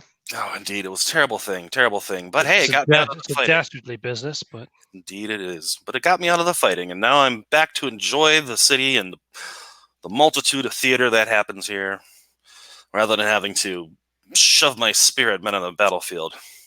And I wink at him. he smiles and he reaches over and puts a hand on your hand and says, "Oh, I'm very sorry for the losses that you've endured, but Ah. but really, tell me, what did you think of my play? Oh, just the What was way- your favorite part? when she confronted the councils who was trying to keep her down. Oh, the repartee when they tried to strip her of her powers, and just the way she put them all in their place. And he like looks like he's about to swoon. Hey, I've been hearing this weird rumor about this play that's coming out soon. Have you heard of this? Something about some Prince of Ochre or... No, it doesn't ring any bells. Who wrote it? I think it was some foppish know-it-all. Joop van Gorn. He's an architect and a playwright. Joop van Gorn, no. No, it's not it. Oop. Joop van Ooms? That's the name. How just the mere mention of his name makes me sick. What a He's a perfect example of everything that's wrong with this place. That's why we'll never have a proper country. Indeed, indeed. When people of his caliber think that they know it all and lord it over the rest of us, oof, it makes my blood boil, I tell you. His art doesn't bother me so much. Although I do find his architecture rather disturbing and offensive to my personal tastes and sensibilities. But I agree. Clean lines, please. Clean lines. None of this odd angle shit. The man's painting and his writing cannot be questioned, but it's the way he carries himself and the way he has adapted to his success. That's what bothers me. Indeed, indeed. Living in that grand tower with his servants and his grand parties. I heard he had one. He had one last night, I heard. And yes, I heard invited. The same thing. Well, neither was I, clearly. Clearly. So you've not heard of this play then? Darn, I was hoping. When I saw you, I thought it was you across the bar, which is why I was making my way over. No, I wasn't aware that he wrote any plays about an ochre prince. No. Ochre yellow, maybe? Is that ring any? No. No, I'm sorry. What is the general disposition of the Dutch people towards Germans in general? Fuck, you would ask me a question like that. Well, I'm sorry. First of all, it's worth pointing out that there is no German nation, right? Yeah. Germany, what we know as Germany, is mostly part of what's called the Holy Roman Empire. Mm-hmm. And it is very much kind of at the center of the current war, the 30 Years' War that's going on. The Holy Roman Empire, of course, is derived from Rome. It's very Catholic, and it's currently battling with a lot of the Protestant kingdoms and nations that have risen up around it, particularly against Sweden to the north, but many others. I would say... I'm just totally pulling this out of my ass. This bears no relevance on historical fact at all. While they would have a lot culturally in common, between the people of the United Provinces and the people of the Holy Roman Empire. The United Provinces is predominantly a Protestant nation, so therefore, with the Holy Roman Empire itself, the Protestant or the Catholic majority of it, there'd be a serious difference. You know what I mean, culturally speaking. Religion's huge. They're killing people in mass for it right now in this time period in Europe. So, however, that said, there are also quite a few Protestants, especially in the northern and northwestern portions of the Holy Roman Empire. Which is why the war is going on. So, it's kind of it's hard to generalize. I hope that helped you a little bit. Not at all. No. It's a very complicated time. It's a very complicated question. Antonio, do you care if I encroach on your moment, or do you want to? Well, I'm across the bar from you. Yeah. He's like, he's across the entire. I'm not acting like I hear anything about it. I just want to know, like, out of character. Do you care if I move in, or are you still I don't care what anybody else is doing around me. I was hoping that this guy, seeing that he's a playwright and up and comer and ambitious, would know what was going on. But Jeremy, the player, is that's the American player. If you mind, if his character cuts in a little. No, I don't care. But I am going to say this guy, When I turned to I'd ask him, maybe your companions have heard of this play. And I feel like just as he's like asking whether or not anybody knows what else, like I feel like I would just stumble in, and I would be like, "Buddy, have you figured out that play, the German play that we want to see?" Oh, that Yellow Prince one. No, I'm not having any luck finding it. Let me introduce you to Sebrin Rumpel. He is an up-and-coming playwright. His work is going to be the talk of the town soon, I can tell. And I definitely offer my hand out to shake his hand. He gives you a limp shake. And I don't even allow the limp shake. Like, I grab his hand in both hands and kind of, like, vigorously shake it to where he's, like almost uncomfortable with how much he is visibly uncomfortable. Visibly, that's exactly what I'm trying to do. So he just kind of looks over at Antonio and smiles awkwardly. Friend, seriously though, the German play, the outdoor play, where's it at? I'm dying. Me as an illiterate, I love plays because. And he looks at you, Antonio, and says, "German outdoor? Is he talking about the same play?" I'm not sure at this point. He's had rather a bit to drink. That I have. But yeah, we've heard about it off the cuff one night, and we've been fascinated ever since to go see this play. I'm sorry. The Yellow King, or darn. I've never heard it, but you might want to check the board out front. There's lots of handbills for probably just about every play going on in the city right now. Oh, I think I'll do that. When is you going to be performing again? Well, I don't have any deals right now. Unfortunately, Her Majesty didn't take off, so I'm working on my next bit now. We'll see. I'm not very comfortable with it. I don't think it's ready yet. It might be a while, I'm afraid. If you ever need any great actors, my name is Jan-Joos van der Meulen. I'm an amazing actor. I've been acting for about, I don't know, since I was 2 or something like that. Mm-hmm. I kind of just give the guy a wink, and roll my eyes. Indeed, yeah. I'm sorry. Sorry I couldn't help you. No, that's fine. But I would love to discuss your play more sometime. Indeed. Where can I see you again? Oh, it's a pleasure. Such a great honor to meet you. Oh well, I'm here almost every night. If I can get to a show, I do, and I usually show up here after midnight. I stay until around now, honestly, and then I go home. Well, then. Yeah, but you don't know any like German actors, do you, buddy?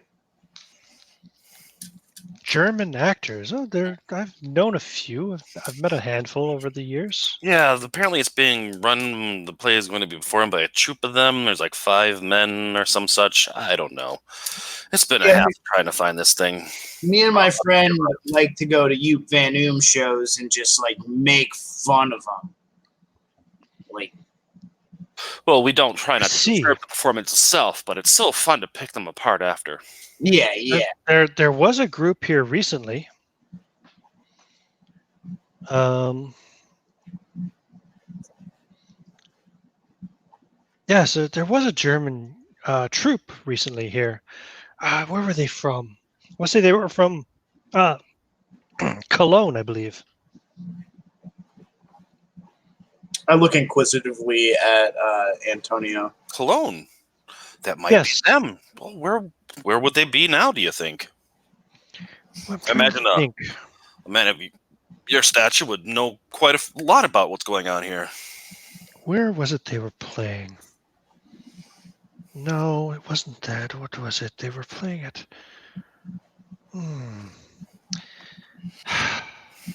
I'm trying to remember. I apologize. Oh, no. It's quite all right. The Apollo. They were playing at the Apollo. The Apollo, the sun god. Oh, the sun, yellow. Hey. Nothing quite as grand as that, but yes, the Apollo Theater. Well, that seems fitting for something about a yellow duke. They were called. Give me a D20 roll there, Jeremy. No, Since not you me. asked about German actors. Yeah, you. Not me. Oh, you. 14. Ooh. What were they called? The something Kinder something children. Something children. I can't remember exactly. Well, it's a lead at least. Where is this Apollo Theater?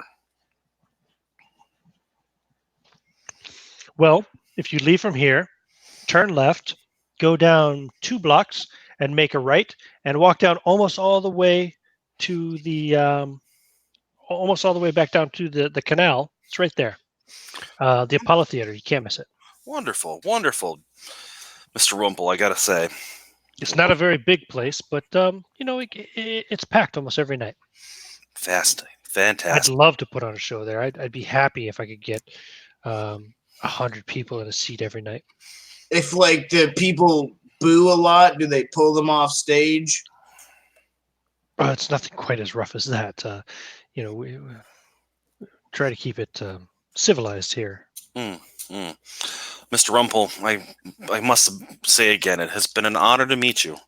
And I do hope to speak with you again sometime. I may know some investors who would be interested in helping us. Yes. Right off the ground. I'm sorry. I'm afraid I never caught your name. Oh, yes. My name is Dominic DeLuise. Dominic DeLuise. Yes, I thought you were Italian. I could hear it in your accent. See, you are correct. Well, yes, I hope to see you again, and I hope you find these Germans you're looking for. I do too. Well, and I hope you could be discreet and not let anyone know that we're looking for them. And I wink.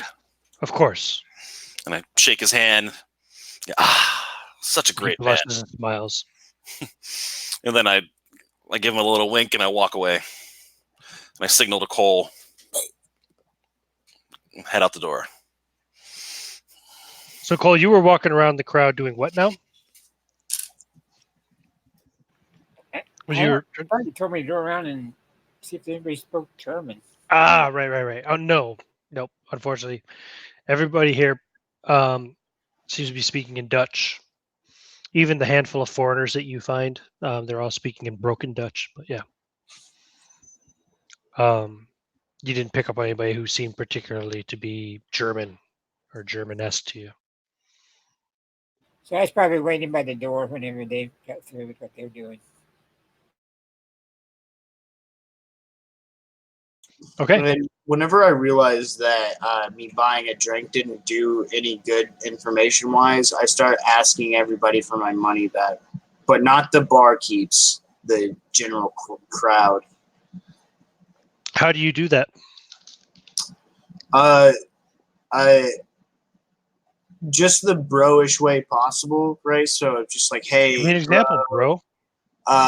yeah, I bought you a drink earlier, but I realized that now I don't have enough money for me to get a drink. I was just wondering if you could grab me a drink or maybe give me some of that coin back. Roll a d20, please. I got a 1. Oh, look, it was only a copper piece. Yeah, here. She flips you a copper piece. She says, there you go. Good luck getting back on your feet, buddy. I appreciate that, and I immediately spend the copper piece on a flagon of ale. It's literally the smallest coin available in all the realm, and you didn't have one, so she just assumes you're some poor hobo bum or something. You see, she almost tears up a little bit with the sympathy in her eyes.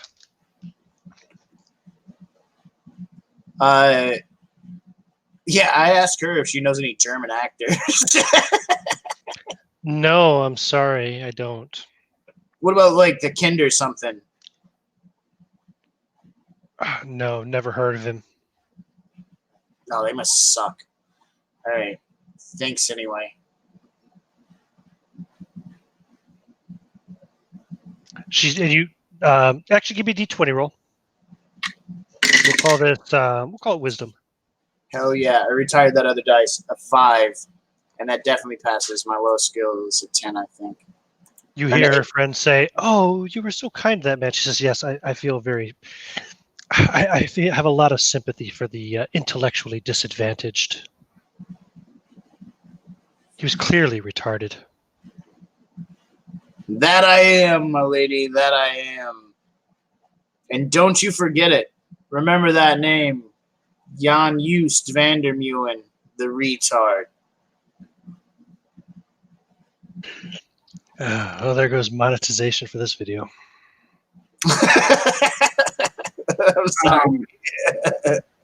Once, while Rachel's been outside, she wants to look around some of those billboards and see if she can find any that are written in German.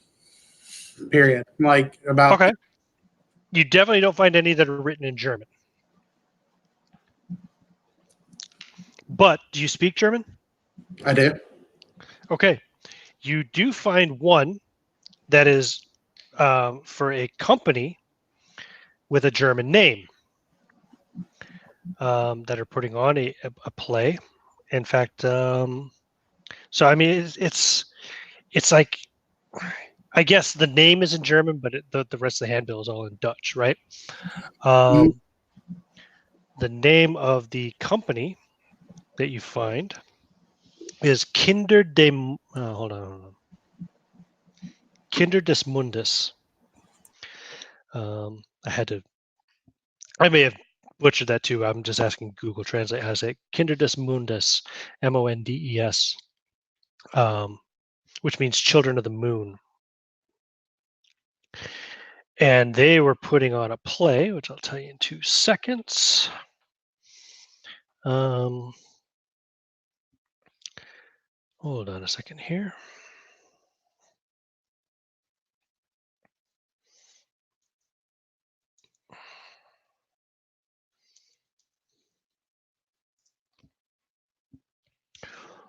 Okay. And I probably butcher this too. Viel drückte nichts. And again, I probably butchered that, and I apologize to any Dutch or German people watching this broadcast. I don't know what the fuck I'm doing. I'm just using a translator to try and translate these things for me. So, viel drückte nichts is much ado about nothing. Much to do about nothing. Okay. Much ado about nothing, yeah. Written by William Shakespeare. Mm-hmm. Okay. So, the handbill would say something along the lines of Kinder des Mundes presents Viel drukte om niets by William Shakespeare at the Apollo Theater. And yeah, give me a wisdom roll.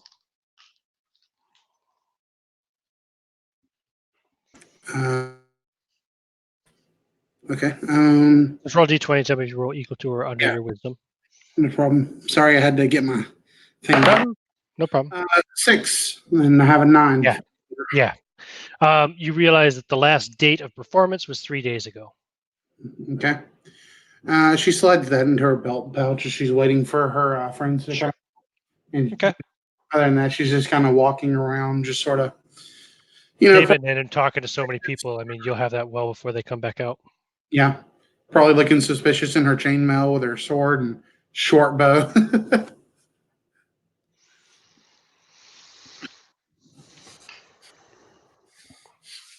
Okay. So, I presume you guys are coming out of the bar then? Indeed. First thing I do is look for Rachel. Yeah, she's like, she'll. I mean, she's kind of just like standing around. So I mean, it wouldn't be hard to find her. I think we have a lead. Really? Yes, there's a group of German actors who are performing at a theater called the Apollo. It's just down by the canal. What are they called? Kinder something. Kinder des Mutter? Kinder something. And I Could be. just chime in after him. Yeah, I'll show him the thing. German, with the German performer. The I pulled the bill out of my belt pouch and hand it to him. Yep. She hands you of the moon. They just performed a few days ago. All right. I think this might be our group. I think this might be them. Shall we head to it's the the Apollo theater? Theater. The last show was 3 days ago. They were performing Much Ado About Nothing by William Shakespeare, but performing it in Dutch. Yep. And Kinder des Mundes is the name of the company. She's going to look at Jan Joust, who supposedly likes plays and such, and she's going to ask him, "Ever heard of Much Ado About Nothing?" Well, of course I've heard about Much Ado About Nothing. It's one of Shakespeare's plays. It's great. It's amazing. Classic. Yeah, it's a comedy that was written about or released, a little over 30 years ago. It's hilarious. I don't think comedy means what you think it means. Absolutely hilarious. Oh, thank you. Okay, I'm back. Sorry, I lost everything for a second there. Can I you was hear me? talking about how funny Much Ado About Nothing is. It is a comedy, right, Merrick? Well, in theater, comedy only means that it has a happy ending. Like in theater, comedy only means it has a happy ending. Tragedy has a sad ending. True enough, yeah. Hilarious. It is rather funny, though. I think we performed it in high school. I think I read it in high school. And I did That was almost 30 Summer years Night's ago. Dream also. Yan Yus is actually a character wrought from my own life. I also can't read, so That does not surprise me. I never read Much Ado About Nothing, so I have no idea if it's actually funny or not. All right, so yeah, we'll head on over to the Apollo then. Okay, sure. So by this point in time, it's like getting close to 7 in the morning. The Apollo is very closed. It's an all wooden building. Are there any we'll come to the front, of course. But We'll kind of go around. Rachel at least. We'll kind of go around back too. Is there any other Is there a back entrance or anything? I'm sure. I mean, I don't know, but I would assume there would have to be, right? Especially for theater, someplace for performers to come and go without being seen by the audience. Indeed, indeed. Do we want to head into the theater? I would like to take my friend Maltus. What did I write down? No, Moritz. Moritz. Man, my handwriting is terrible. I'd like to take Moritz to the front door if they're kind of heading around and just start fucking banging on it. And I'm like, Moritz, join in. This isn't the lunatic thing, though, by the Start way. banging on the door. Okay, there's no response. I just keep banging on it. You keep banging on the door. Cool. No problem. There's a handbill right on the front that tells you the play that's currently in production here, but you can't read it. Can't read it. And neither can Moritz. I was about to ask. You asked me, can you read? No. All right, Rachel. I make it into a paper airplane and I throw it at the nearest party member. So what about Cole, Rachel, and Antonio? You guys were all going around the back, or? I think it would be a good idea to check the front of the theater, like just walk past it and see if there's any signs up or anything before we head back there.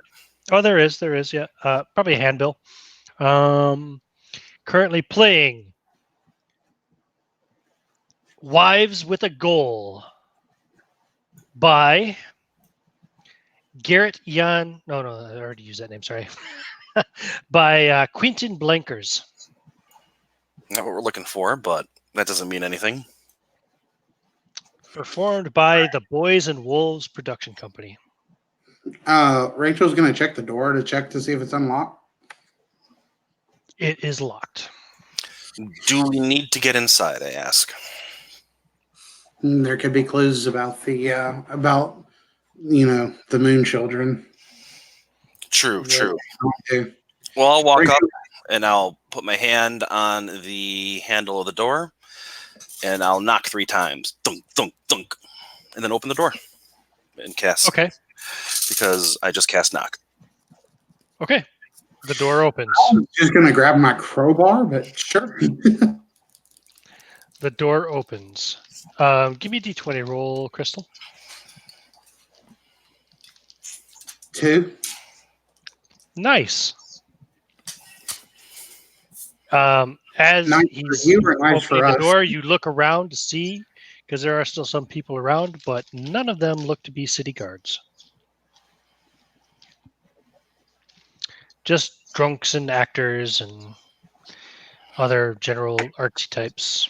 And drunk the unemployed who are walking around drunk on a Wednesday. Sorry, Wednesday morning.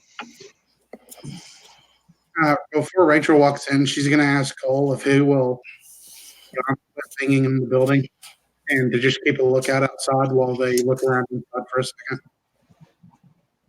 You broke up. I wasn't able to understand what you said. I didn't get it all either. Rachel asked Cole if he would mind going around the building and ask Jan to stop banging on the building and then just keep an eye out while she and Antonio look around inside. Sure, I'll try. I mean, you know how he is. He's going to be what Jan is, from what we know. If he doesn't,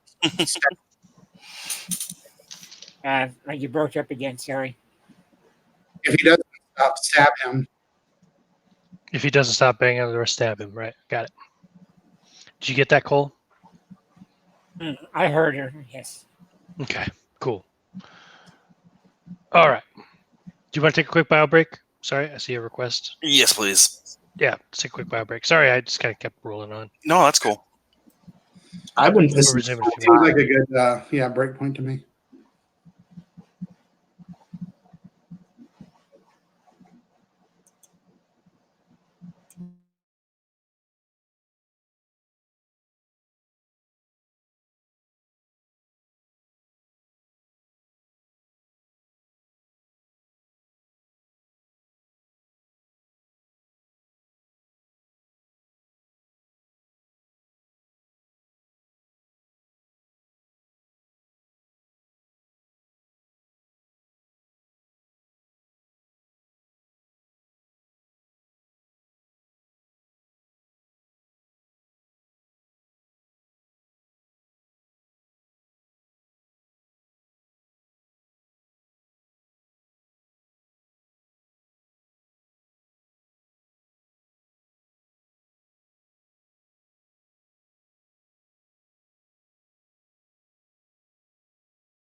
All right, that gave me a good chance to catch up on my notes a little bit because I haven't been writing much down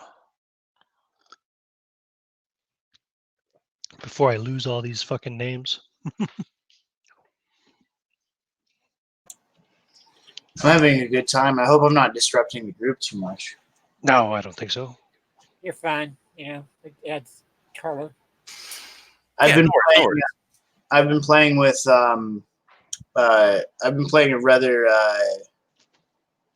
I don't know how to describe it. It's definitely a chuckle fuck game. But everybody chuckle fucks in character. So this has kind of changed up the pace to my other Friday night Lamentations game. Cool. I'm back. I'm just finishing up my notes here, more or less a little bit.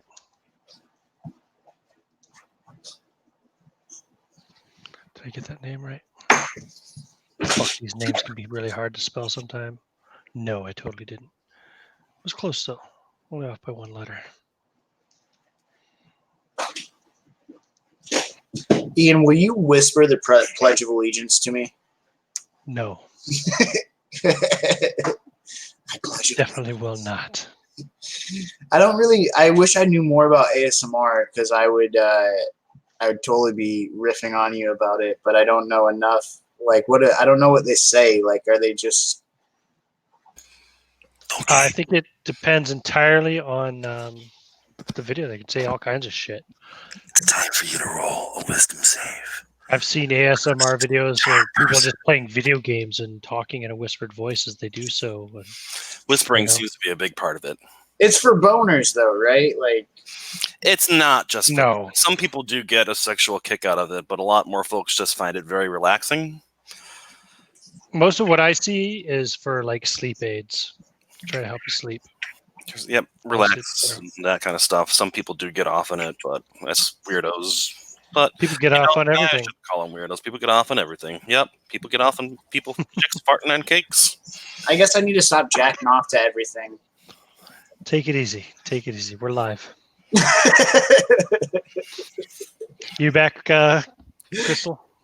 I'm back. Perfect also, timing. I can't find the live video on your channel. That's because it's not listed yet. Okay. I don't list them anymore live. I list them after the fact, after I have time to edit the thumbnail and make sure the whole video is uploaded. So I don't have somebody watching and say, hey, how come it's only 40 minutes long? Because it hasn't fully rendered yet. Just wait. Yeah. Anyway. And sometimes we've had problems getting started on time. That's just not nice for the viewer. That's true as well. Mm-hmm. Yeah, I don't really broadcast live anymore. I just put it up after the fact. But I still don't do any editing. My idea of editing is putting a thumbnail on it. I finally found a live play that I can stomach. The other day. It was it's called Dark Dice. Okay. It's definitely heavily edited though. Okay. Anyway. All right. Now, 7 a.m. You've just broken into the Apollo Theater. Indeed we have. Broken in is such a strong word. The door was open. I prefer to think of it as entering without explicit permission. Yeah, you've just done that. We've just entered. We haven't broken anything. So what do you want to do? I think we'll look for the office. Look around for playbills or play books, things like that. Just it's actually pretty clean inside now, probably about as clean as it ever gets because it was cleaned after the last performance and it'll get filthy again during the next. You'd find some playbills for the current play, like I said, which is Wives with a Goal by the Boys and Wolves Performance Company. Written by Quentin Blankers. Are there any mirrors in here? This production started on the 27th of June and is meant to run up until the 7th of July. I'm sorry, what did you ask, Crystal? Are there any like mirrors in this building? Probably not in the main theater area, but like if you go back to the performers section, Oh, there yeah. should be some mirrors That's where for we were at. where people get dressed and such.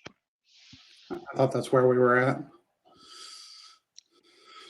Yeah, okay. You can work your way back to the back area. Yep.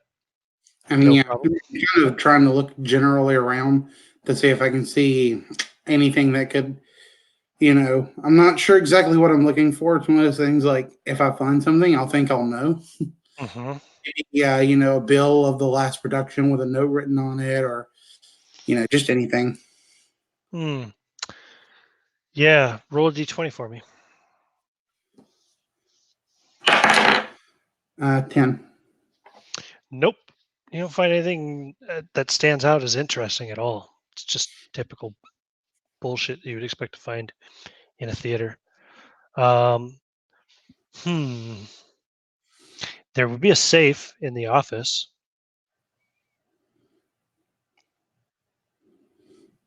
It's locked and it's heavy.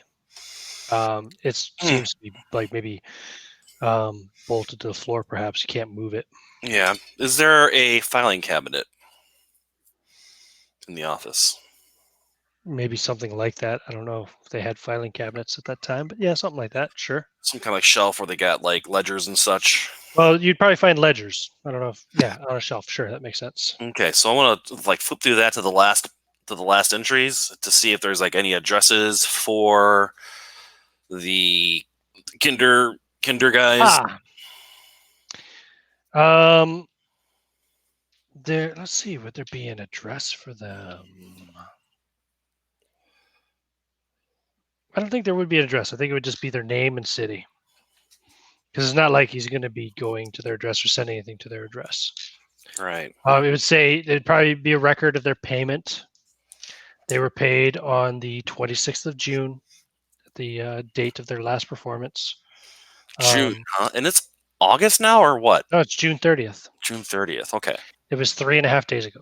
Okay. Not even 3.5 days ago, just over 3 days ago. What about? Oh, I'm mixing up my dates between two different games. Sorry. That's fine. Don't worry. Easily done. What about a name of the crew? Right. Yeah. Kinder des Mundus. No individual names. I can type it in here in the chat. Des Mundus. Yeah, there probably would be a name for whoever was kind of in charge. The person. There we go. The person who was kind of the manager, I guess, or whatever, the person handling the finances. Let me just get this name again. I can't really spell that properly because I don't have that letter. Close enough. One looks like a big B. No, it's an umlaut. Oh, umlaut. But okay. Victor Rohr. Victor Rohr. I probably butchered that pronunciation, but it should be an umlaut, not a. Well, whatever. I don't have an umlaut on my keyboard, so that's fine. Okay, so we have a name now. Mm-hmm. And just as Cologne, what would that area be called back then? I don't like. Well, if they're in the city, they'd just be of Cologne. Yeah. I don't think the kingdom necessarily would have had an exact name. Mm-hmm. Just part of the Holy Roman Empire at the time, right? Okay. And that was definitely, as far as I know, anyway. That was a. Actually, yeah, it was probably invaded by the Swedish this year, but whatever. Okay. At the time, so it was initially a Roman Empire of the group. We have the name of the leader. If they are staying in an inn in the area, it would probably be close by or close-ish, so they wouldn't have to travel far. So we need to find that inn that they're at. I don't think they're going to leave the play here. But look for like a shelf of, like a bookcase of plays themselves, like manuscripts, and see if there's anything like that in the office. Oh, like old handbills or something? Not Mhm. handbills, like the actual play. Like the Like the manuscript. actual script? Right. Hmm.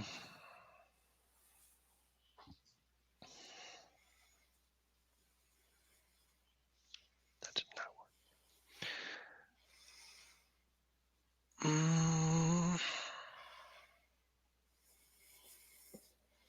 Give me a d20 roll. 5.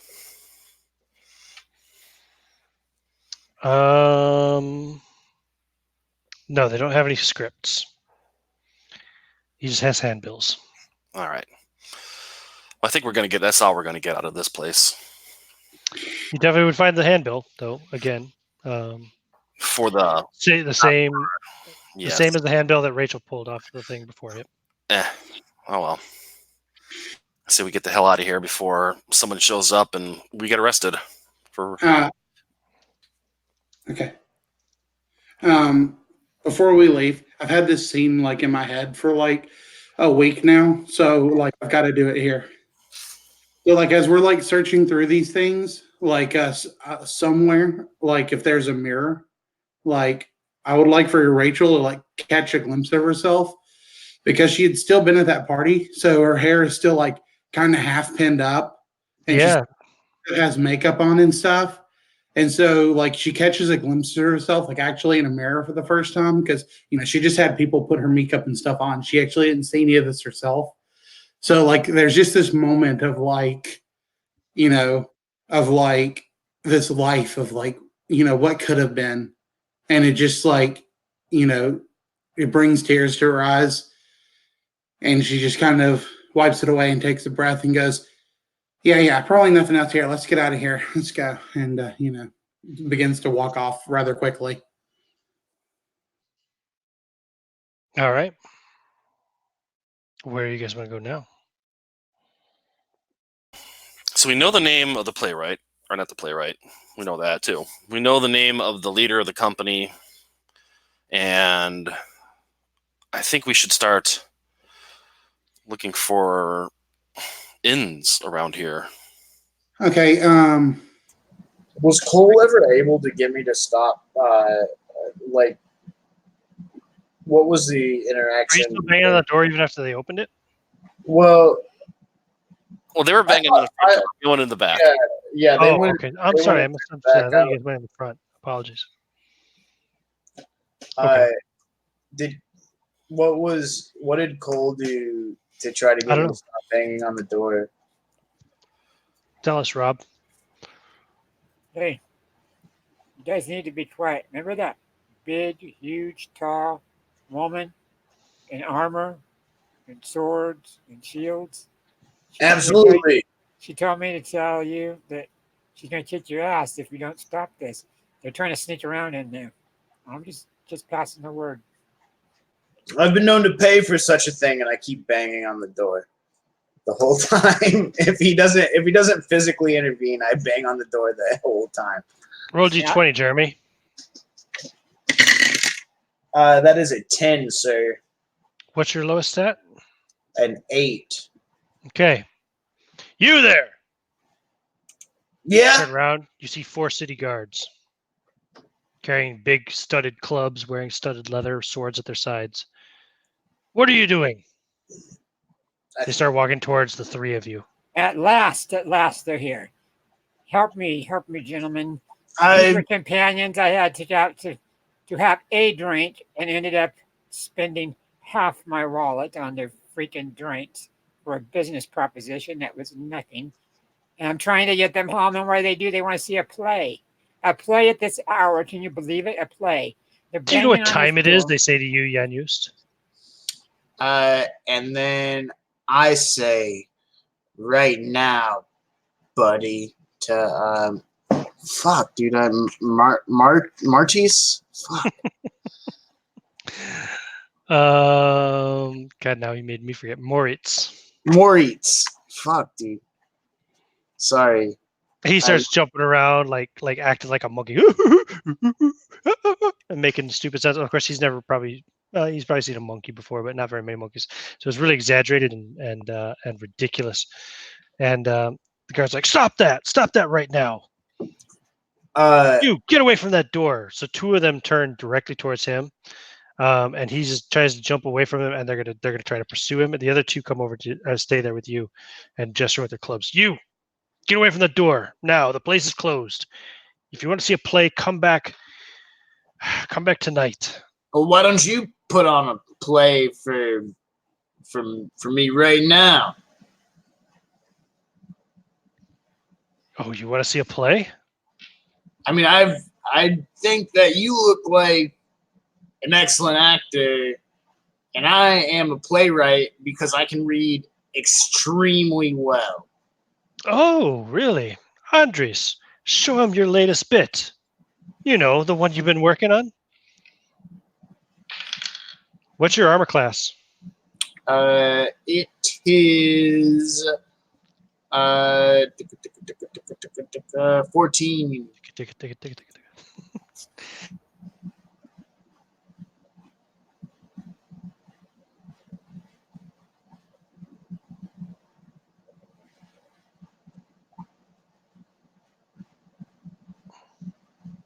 Now, move along. Get out of here. Or I'll show you the second act. What happened? You broke up for a second. Oh, sorry. He bashed you with a club and did 4 points damage. Oh, shit! Move along. I'm a member of this community, and I love plays. 2 does 3 damage as he hits you again. And the other one now comes forward and says, "Do you want to see the 2-man act?" Those other acts weren't even that good or funny. They look at you, Cole, and say, "You better start walking if you don't want to get in on this." Very well. I'll fold my arms together and turn around and walk off. Also, give me a D20 roll again, Jeremy. I want to see how your friend Moritz has fared running away from the other two. I got a 16. Oh, they caught up with him and they're beating the shit out of him right now. Moritz! Act like a lunatic, like I said. Oh, he is. Well, he was, but he's getting beaten pretty badly right now. What do you want to do? I would like to be like, guys, this isn't even acting at all. I just wanted to see a play tonight. Okay, roll initiative. D6 plus or minus your dexterity modifier. I got a 1. Okay. What'd you say your armor class was? 14 or something? 14. Yeah. Okay, that guy missed. They both missed this round. They take 2 more swings at you, but you're able to kind of duck and weave. And then on my initiative, so it's my initiative again? Yep, you're after them. I would like to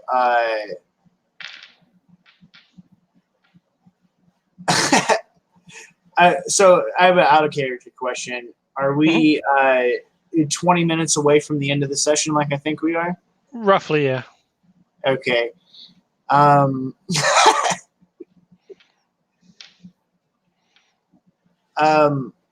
So I would like to be like I would like to pull out my my spear. Fuck, I should make my own characters from now on. So I pull the spear off of my fucking back, right? Okay. And I start to kind of like drunkenly like spin it over my head, and then I'm gonna stab the nearest guard to me. I try to stab one. Roll. That is a natural fucking 1. Okay. You miss horribly. And they say, "Oh, that's it." Roll initiative for the next round. They're on 6. I got a 4. Okay. They take their swings. but they both miss again. You're able to hold them back with the spear. Hey, come help us with this one. He's pulled a weapon. The other two are standing over Maurice and still bashing it with their clubs, and they kind of look up to see what's going on. But And I say, Maurice, no! he doesn't seem to be moving. Yeah, he's dead. He's not necessarily dead, but he's unconscious. What do you do? It's your initiative. They missed. They both missed you. So, oh man. Generally, Jeremy runs away, right? Because he likes to live. But Jeremy's not going to do that this time. I'm gonna keep fucking spending. Yeah, but like I'm like going wild. So if there's any sort of AOE that you're willing to give up or anything like that. Well, like, if what you want to do is attack aggressively, yeah, you can get a +2 to your attack roll and a -4 to your armor class. yeah, I'll do that. Okay. It's called pressing the attack, I believe. I got 14 for pressing the attack. That's gonna hit. Yeah. So what is damage on a spear? D6, I think it is. Yes, it is. Yep. D6. 3 damage. Oh, you stab him right through the shoulder, and his one arm goes up, and he screams, "Oh!" Yeah, that's what it's like to be penetrated. Initiative for the next round. That guy's on 3. I got a 3 as well, sir. And I have a -1 dex mod if that affects this. Oh, it does. Yes, you're on 2. No. That's the 4. 4 -1 is 3. Yeah. No, then we're equal. Yep, it goes simultaneously. So these two guys are both going to continue attacking you. The other two guys are going to stop beating Moritz this turn and start moving in your direction. They won't be able to act until next round against you. So go ahead and roll your attack. The same guy, I presume. Yeah. Okay. I got 2 misses again. I got an 18. You hit him again. For 6 fucking damage. Describe to me how you murder this member of the city guard. So I'm literally attacking with no sort of rhyme or reason. I'm spinning the spear above my head, keeping everybody at a distance. And then I see an opening, and I thrust the spear out, and it enters the dude's eye socket, and then kind of clanks on the back of his skull. I feel the clank on the back of his skull, and then I press again, even harder this time, and the spear pierces the fucking the back of his skull and kind of cracks his shit. And Nice. And then I rip it out the side. I rip it out the side of his fucking head, right? So like all the gore and everything like that sprays all over his buddies. Nice. Roll d20 for me. Sweet. I got a 10. Yeah, you tear the side of his head open, blood, skull fragments, and brain fly all over the place, and the tip of your spear breaks off and stays in the skull. Sweet. And and they both missed their attacks this round. The other two guys have run over now. They have swords drawn, whereas the one guy who's still standing against you still just has a club in his hand. So roll initiative. Cole, you walked away, right? I walked down into the shadows where we got really shadowy and turned around and kind of placed myself by the building, where I could be seen. I just walked. Against bad guys. The city guard are on 3. I also got a 3 this time. Simultaneous again. So 2 swords and a club. So the guy with the club swings at you and misses. 2 guys with swords. I'm rolling the wrong die for damage, but that guy missed anyway. That guy hit you. Did you hit? I hadn't rolled yet. So instead all this happened at the same time. Instead this time I'd like to and my character sheet says only 1 dagger, but I'd like to have a few of them if you don't mind. Yeah, I don't mind. And I'm going to fucking throw one at the nearest person's eyeball. Okay. So you get a -2 to your attack because you didn't have the weapon drawn at the beginning of the round. And it doesn't matter because I got a natural fucking 1. Again? Wow. Yep. You totally miss. Yeah. You hear a woman across the street scream, "Oh!" The And you dog take screaming. 8 There's points of obviously worse damage. things to do out here. You take 8 points of damage from a sword that hits you from behind. I am -1. Okay, so it like pierces through just under your collarbone. And you look down, you see the sword sticking out of you, your blood dripping off of it, and you lose consciousness. And as I start to fade, am I dead? You're about to be, but not yet. Okay, but I'm dying. I'm bleeding You're out. unconscious at the moment. Okay, so before I lose consciousness, I hold my fist in the air and I go, Moritz! And then I fall Okay. and lose consciousness. And they, like, one guy kind of holds you down there while they check on their friend and realize that he's dead. Once they realize he's dead, they slit your throat and bleed you out. And I would And they like do the to. same. They do the same to Moritz as well, actually. I would like to imagine, if you don't care, if at any moment I've overstepped, right? That the whole time I've had a playbill falls out of my top pocket, and the whole time it's been the schedule for the Yellow King. But I can't read, so I didn't know what I didn't know what it said. No, it can't be because the Yell King is not being performed in the city. Okay. Fine, Ian. Just Sorry. just ruined the whole game for me. No, I'm kidding. Sorry. That's all right. Nope. You thought it was one for the King and Yell, but it was actually one for Much Ado About Nothing. Yep. They might think you're some kind of crazed fan since that was performed at this theater a few days ago or whatever. But yeah, you killed one of theirs, so they killed you and Moritz. Oh, that's what they do right now. So. So inside, you guys might actually hear this going on outside. You might hear all the screaming and shouting. Then I think it's a good time to GTFO. Flash of weapons. Yeah. Yeah, Rachel at first thinks it's just this guy being an idiot. So she's like, I swear I'm about to fucking murder that dude. And then, like, when she walks outside, she kind of sees Cole. And I assume Cole would, like, go, He's kind of peering around the side of the building, something, yeah. yeah. I assume Cole would just be like, let's get the fuck out of here without saying anything. I don't know. What would you do, Cole, when you see them coming out around the back? I'd make I the assume you're on the sign side of the building, kind of in this shadowy alley. Yeah, I'd kind of turn to them and do the finger across the throat and point back over there. The nice thing about that knock spell is that when I leave and we fully close the door is locked again. Nice. Yeah. Rachel will just. That was a great breaking and entering. No evidence. Right? Yeah. That's why I'm glad I learned that spell. Yeah. Rachel's gonna, like, as she kind of walks off, she just kind of spits on the ground.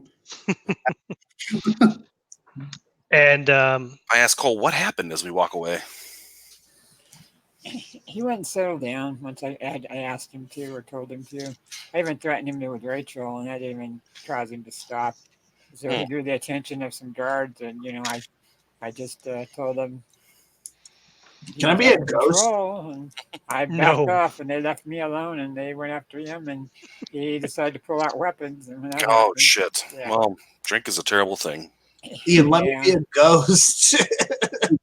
You cannot be a ghost. Jeez. I think we I think we were lucky on that one because I was afraid he was going to get us all killed if we weren't careful. He was hired for a reason. He must have been good at what he did, but perhaps next time. I believe it was said he was passable. But yeah. I think he was. I wasn't aware of that. I think he was a really good fighter, but he was also a better drinker. So he was definitely a drinker. So where do you guys go next? I think we need to go and find some hotels in the area and start asking Start asking around. Well, what for I was or I was gonna ask, like when we came out or whatever. Uh, well, I'll just like if since Rachel speaks German, would she know or the kind of drink that they tend to drink, like what kind of alcohol they tend to drink? beer, Beer, schnapps. Okay, wine. Yeah, wine too. Yeah, sure. I mean, I don't know, because I don't know. I was wondering if there was any way she could narrow down like what kind of drink they like, what kind of tavern or bar that they would usually visit. But I guess everyone drinks that kind of stuff. So Yeah, Mm. when you're in a city that has alcohol, you tend to get what's cheapest if you're in the acting profession or something like that. yeah, it's true too. So you guys started inquiring around the nearby inns, taverns, etc. Well, no, inns specifically places with rooms. Right. Um, give me a D20 roll, Crystal. Okay, 12. Yeah. Okay. You're asking around for hours and hours and hours. You're getting really tired, but Crap. you're just trying everything you can find. Eventually, around midday, so this is like nearly 5 hours later, you find a flop house. And I say, yes, yes, we had a group of German actors that were staying here recently. They just left a few days ago. Oh, and where did they say they were going if they did? They left this, and she hands you a playbill for the Apollo Theater Hmm. for the Much Ado About Nothing. I Oh, believe this was where they were performing. Yes, the 26th it wrapped up, and they left the following morning. That was 3 days ago, I guess. Yeah. oh, did they happen to mention where they were headed? Yes, they said they were going to do some new exciting performance that they were taking it to Prague. Prague. Oh, Yes, shit. I believe that's somewhere in the Empire. Indeed. And I turn to the group and I'm like, oh, making crap face.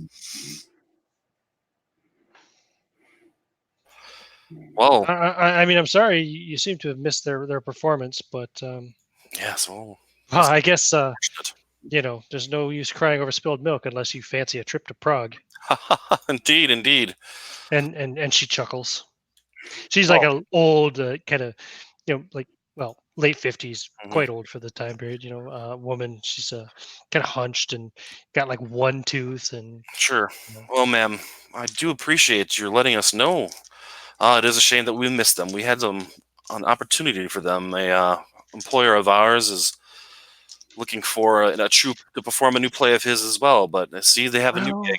Hmm. that Shakespeare fella is getting more and more popular. I'm sure you could find some other local group that will I'm sure perform we can. something. I'm sure I can. Well, I do appreciate your candor with us and letting us know. Anyways, you didn't have to, and I take her hand and I press two pieces of silver into it, and well, have a wonderful day. And I turn and walk away. She says, "Oh, actually, if you're interested in another kind of show, what time is it? Yes, I think you have just enough time. It's not quite midday yet. If you rush down to the city square, I believe they're going to burn a witch today at high noon. Oh, wonderful. Hmm. Can't imagine a better way to spend an afternoon. Yeah, perhaps we'll get Mm. some sausage in a bun. Some pagan sorcerer or some such that they caught. He was staying in some house in the city. I heard Oh they my, arrested him this morning or something. how frightening. Yes, yes. I don't go to those much anymore. It gets too rowdy for my taste. True. Yes, once the crowd gets the taste for blood, it is hard to calm them down again, I imagine. But hey, Still, there's better him than me. the only good heathen's a dead heathen, I say. Indeed, indeed. Praise Jesus. God bless you. Hmm. And I walk away. May the fires of hell burn your black heart. She's a lovely old landlady. Yeah, but only good heathen's a dead heathen. Well, Yeah, yeah.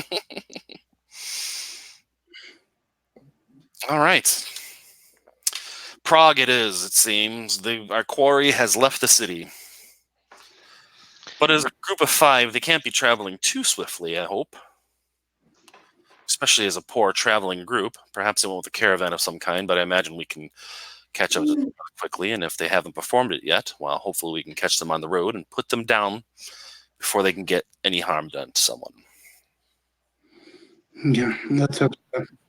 We need one of those helicopters. That would be great at this point. Unfortunately, yeah, we had to destroy. They are destroyed. I wish I could have found some of those. Well, Roughly a 3-week journey on foot. let's On horseback, On horseback, maybe a week and a half. can hopefully catch them on the road. let's get at least a few hours sleep. Report to Joop what we found so far, and then we'll head out traveling. I probably need to get a riding horse and Well, oh yeah, I don't have such a hard time with my war horse. true. I believe there is a horse at the stables that is now ownerless. Perhaps they'd be willing to part with it. Yeah, maybe. And I wouldn't mind replenishing my wordplay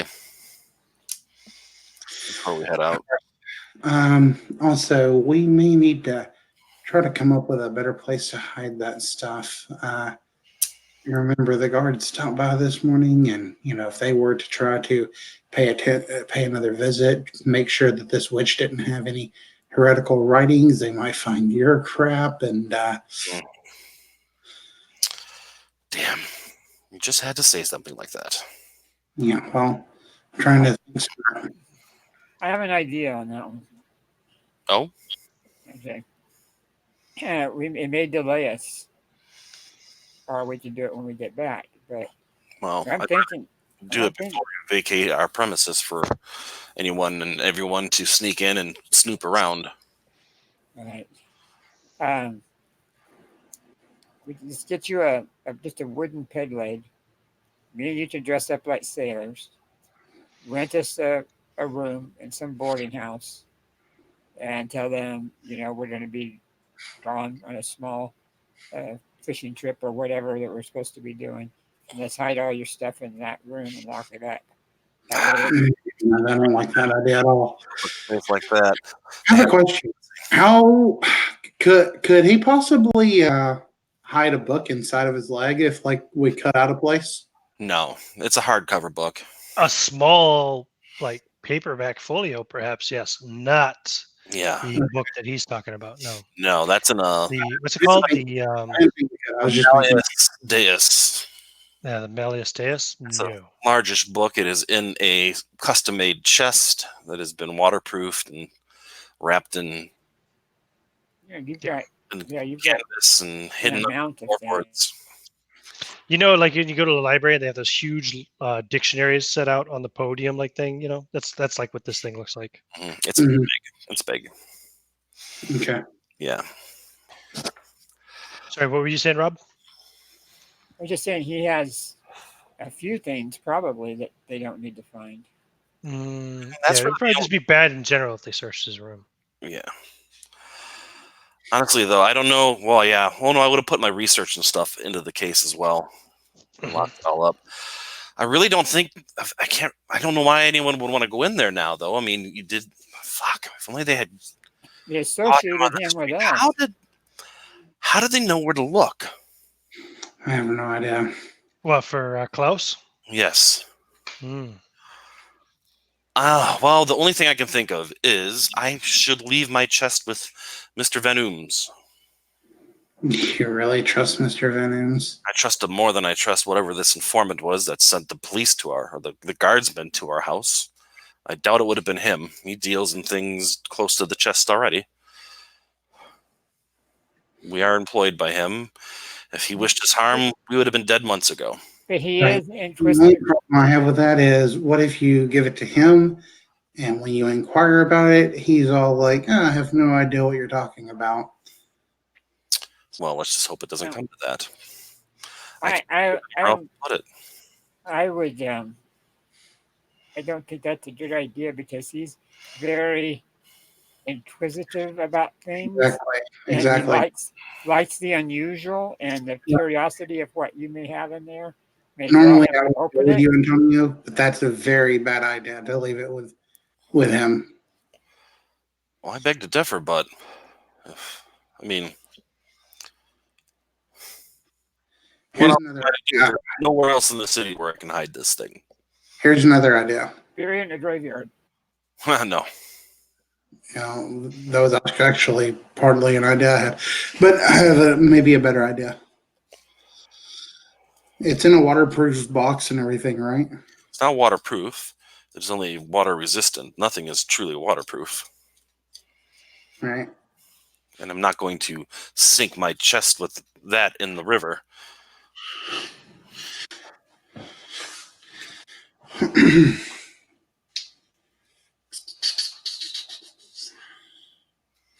Well, we could take it with us on the road, bury it somewhere out of town, and then come back for it. Again, that feels far too open to the elements for me. I mean, I did ask for the chest to be waterproofed, and I did wrap it in canvas, but even still, I would rather not leave it to the mercies of Mother Nature. What kind of floorboards are in the house that we're at? Hardwood, I assume. Yeah, definitely. Would there be any place we could raise the floor without tearing up the floor? I think we've already done that. Yeah, it's possible. Perhaps we could raise the floor, dig a hole, cover it up with some kind of canvas or hide, and then put your chest in there and cover it up. And, Well, that's basically what I've already done in my room. oh, I'm sorry. Yeah. I don't Yeah. go into your room, so I don't know. It's already hidden under the floorboards. Yeah. It'd probably be safe then, I guess. Yeah, I mean, as long Something as to think about, I suppose. Honestly, though, I'm not worried about someone finding the book. If someone finds the book, it's going to be worse for them. yeah, actually, you know what? Now that you say it, yeah, I forgot all about that little thing you told me you put on it. Right. I have made precautions. If someone were to Right. find the book and try to read it, the book would be no more. Mhm. And yeah, there would be no evidence on us. Okay, fair enough. Okay, I'm not worried about it anymore. Yeah, I forgot that. Well, an I wouldn't say explosion that kills a city police officer might be evidence enough, but yeah. Right. But we would be forewarned in that case because Exactly. there would be some destruction.